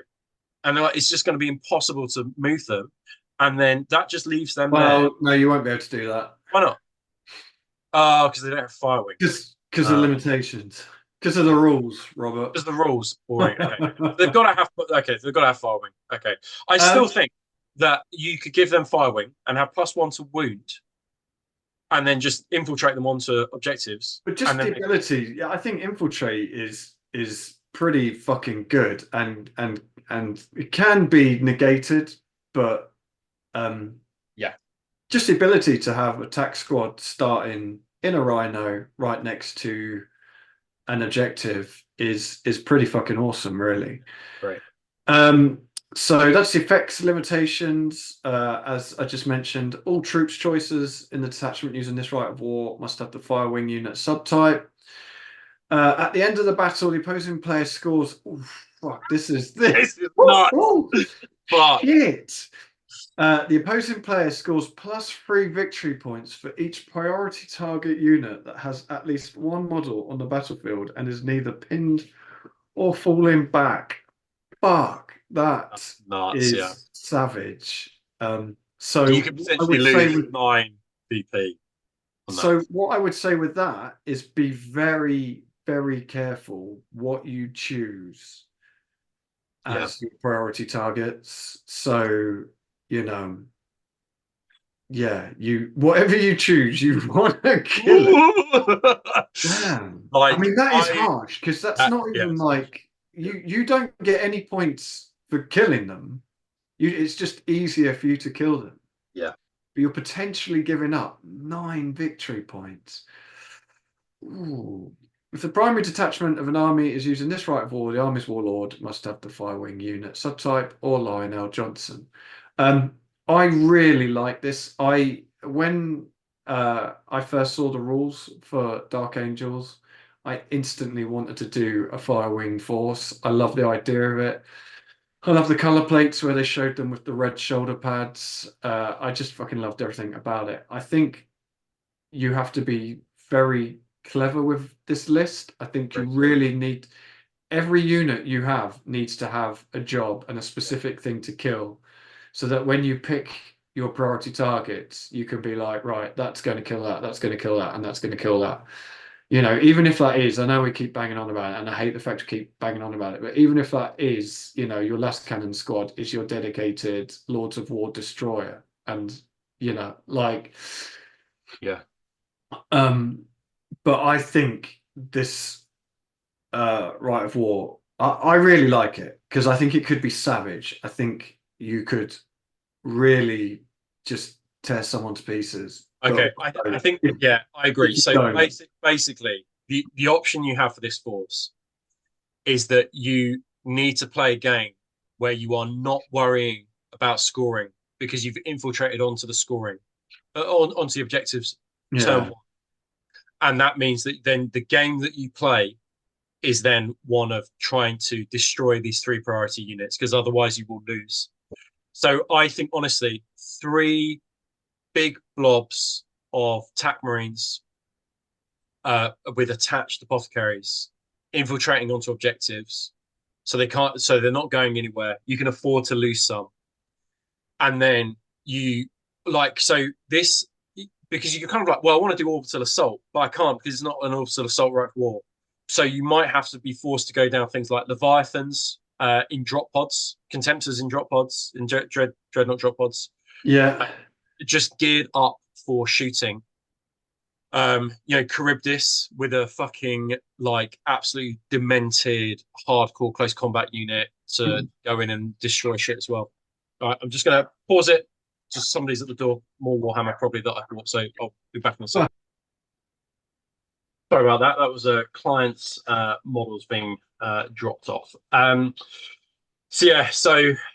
can't remember at all what I was saying now, Lee. But in general, I think it's good. This Rite of War, but you just gotta play two games at the same time, scoring objectives while destroying very specific units, I think. And also just be aware, I did mention it, but infiltrate, if you're going up against Mechanicum, they've got Gin sights, 24-inch bubble, augury scanners push you back. Yeah. So they can mess with your plan. But I really like this. Yeah, I really, really like this Rite of War. It's a risky Rite of War, I think. If you like to play a risky game, then this is the one for you. Okay, well, that kind of concludes everything, doesn't it, that we're going to talk about in this first episode of the Dark Angels. That's some great artwork there, isn't it? That's brilliant. I really like them. I'm always so tempted by Dark Angels. I've got a little force, really tempted to go and kind of do more with them. But I think they've got overlapping rules. That means that you will need to become an expert at using them to be successful, I think. And I'm not sure that some Rites of War, on the surface, they look really good, but I don't think necessarily they're auto takes, I think is probably what I would say some of them. Yeah, I agree totally. I was thinking about it last night of this is definitely a force that you need to play with. You need to spend time learning what all the different units do. You need to remember they're just the rules, just remembering stuff. It's going to take you quite a few games, 100%. Practice games, just to remember all the little bits and bobs. And especially if you're running different hexag grammatons, whatever the fuck they were called. It's just rules on rules. I think they can be great. I think they look awesome. But yeah, I definitely think this is an army you need to play quite a bit before you get comfortable with. Yeah. And like you said, prepare to probably lose quite a few games to begin with. Probably because you're just forgetting half the shit that they do. Agreed. But there's still more to come. Yeah. So we're going to go through the Legion units, and some of their Legion units are fucking amazing. So look back for that one. I don't know if we'll do the Dark Age one this month, or we're going to leave it or do something else, or I think it makes sense just to do it as the next show. Wash it out. Yeah. Okay, cool. Yeah. Cool. Sounds good, guys. Okay, let's finish off the show then. So thank you so much. So if you don't know, we haven't actually plugged it so far, but if you don't know, we have a Patreon. These are our top tier Praetor Patreons, although other Patreon tiers do exist. But we just want to say a special thank you to you guys in particular who are at our top tier. I will be sending everybody on the Patreon a cheeky little video today as well. So look forward to that. I shall say no more. And just finally going over to our sponsors. Thank you to Beowulf Miniature Printing for sponsoring the show. Make sure that you go give them a follow for all your printing needs, as well as Curtain Games. So Curtain Games, great little hobby store down south near John. I've got all sorts of stuff from them, including Leviathan boxes and numerous Battle Force Heresy Legion boxes as well. So make sure you go give those guys a follow because they always have discounts on their stuff as well. And really quick postage, I would say, about these guys. If you want to be featured in the show, we will try and feature you in the show, but you need to make sure that you're using #HeresyHammer. If you are disappointed that we miss you from show to show, we are sorry. We can only do a few each time, but we love seeing your work. And it's also a hashtag that people will follow as well. Obviously, if you got this far and haven't subscribed, what the F do you think you're doing? But also, we want to hear your comments as well. So if you've got a Dark Angels list that you run, particularly, we would love to see that in the comments and maybe tell us how it works. Or even, and I know this is creating a bit of work for Lee, you can email it to us at heresyhammer30k@gmail.com and send us your Dark Angels list and say, this is the best dick kicking list I've ever played with. Tell us the reason why, and maybe we shall feature it in the next show at the start. And of course, if you want to support us for as little as £3 a month, then please go check out Heresy Hammer over at Patreon. All you need to do is just go on your Patreon app or just type into Google Patreon Heresy Hammer and we will come up first. We have 276 or so Patreons at the moment. We love each and one of you very dearly. You are true friends of the show, and we could not basically do this without you guys. But it allows us, you guys allow us to do things like lots of giveaways and things like that, all at the same time as our way of giving back to the Horus Heresy community. So I'm sure lots of you are kind of watching this obsessed with the old world, but never forget, Heresy should be your only and true love. And you're all crawling back from the old world in the end. And we shall see you later this month for the next one, where hopefully we will have some Las Vegas open news. Yes. We shall have our next Dark Angels episode as well. So goodbye from me and goodbye from Lee. Take care, everyone. And see you on the next one. Take care, guys. Bye-bye now. See ya.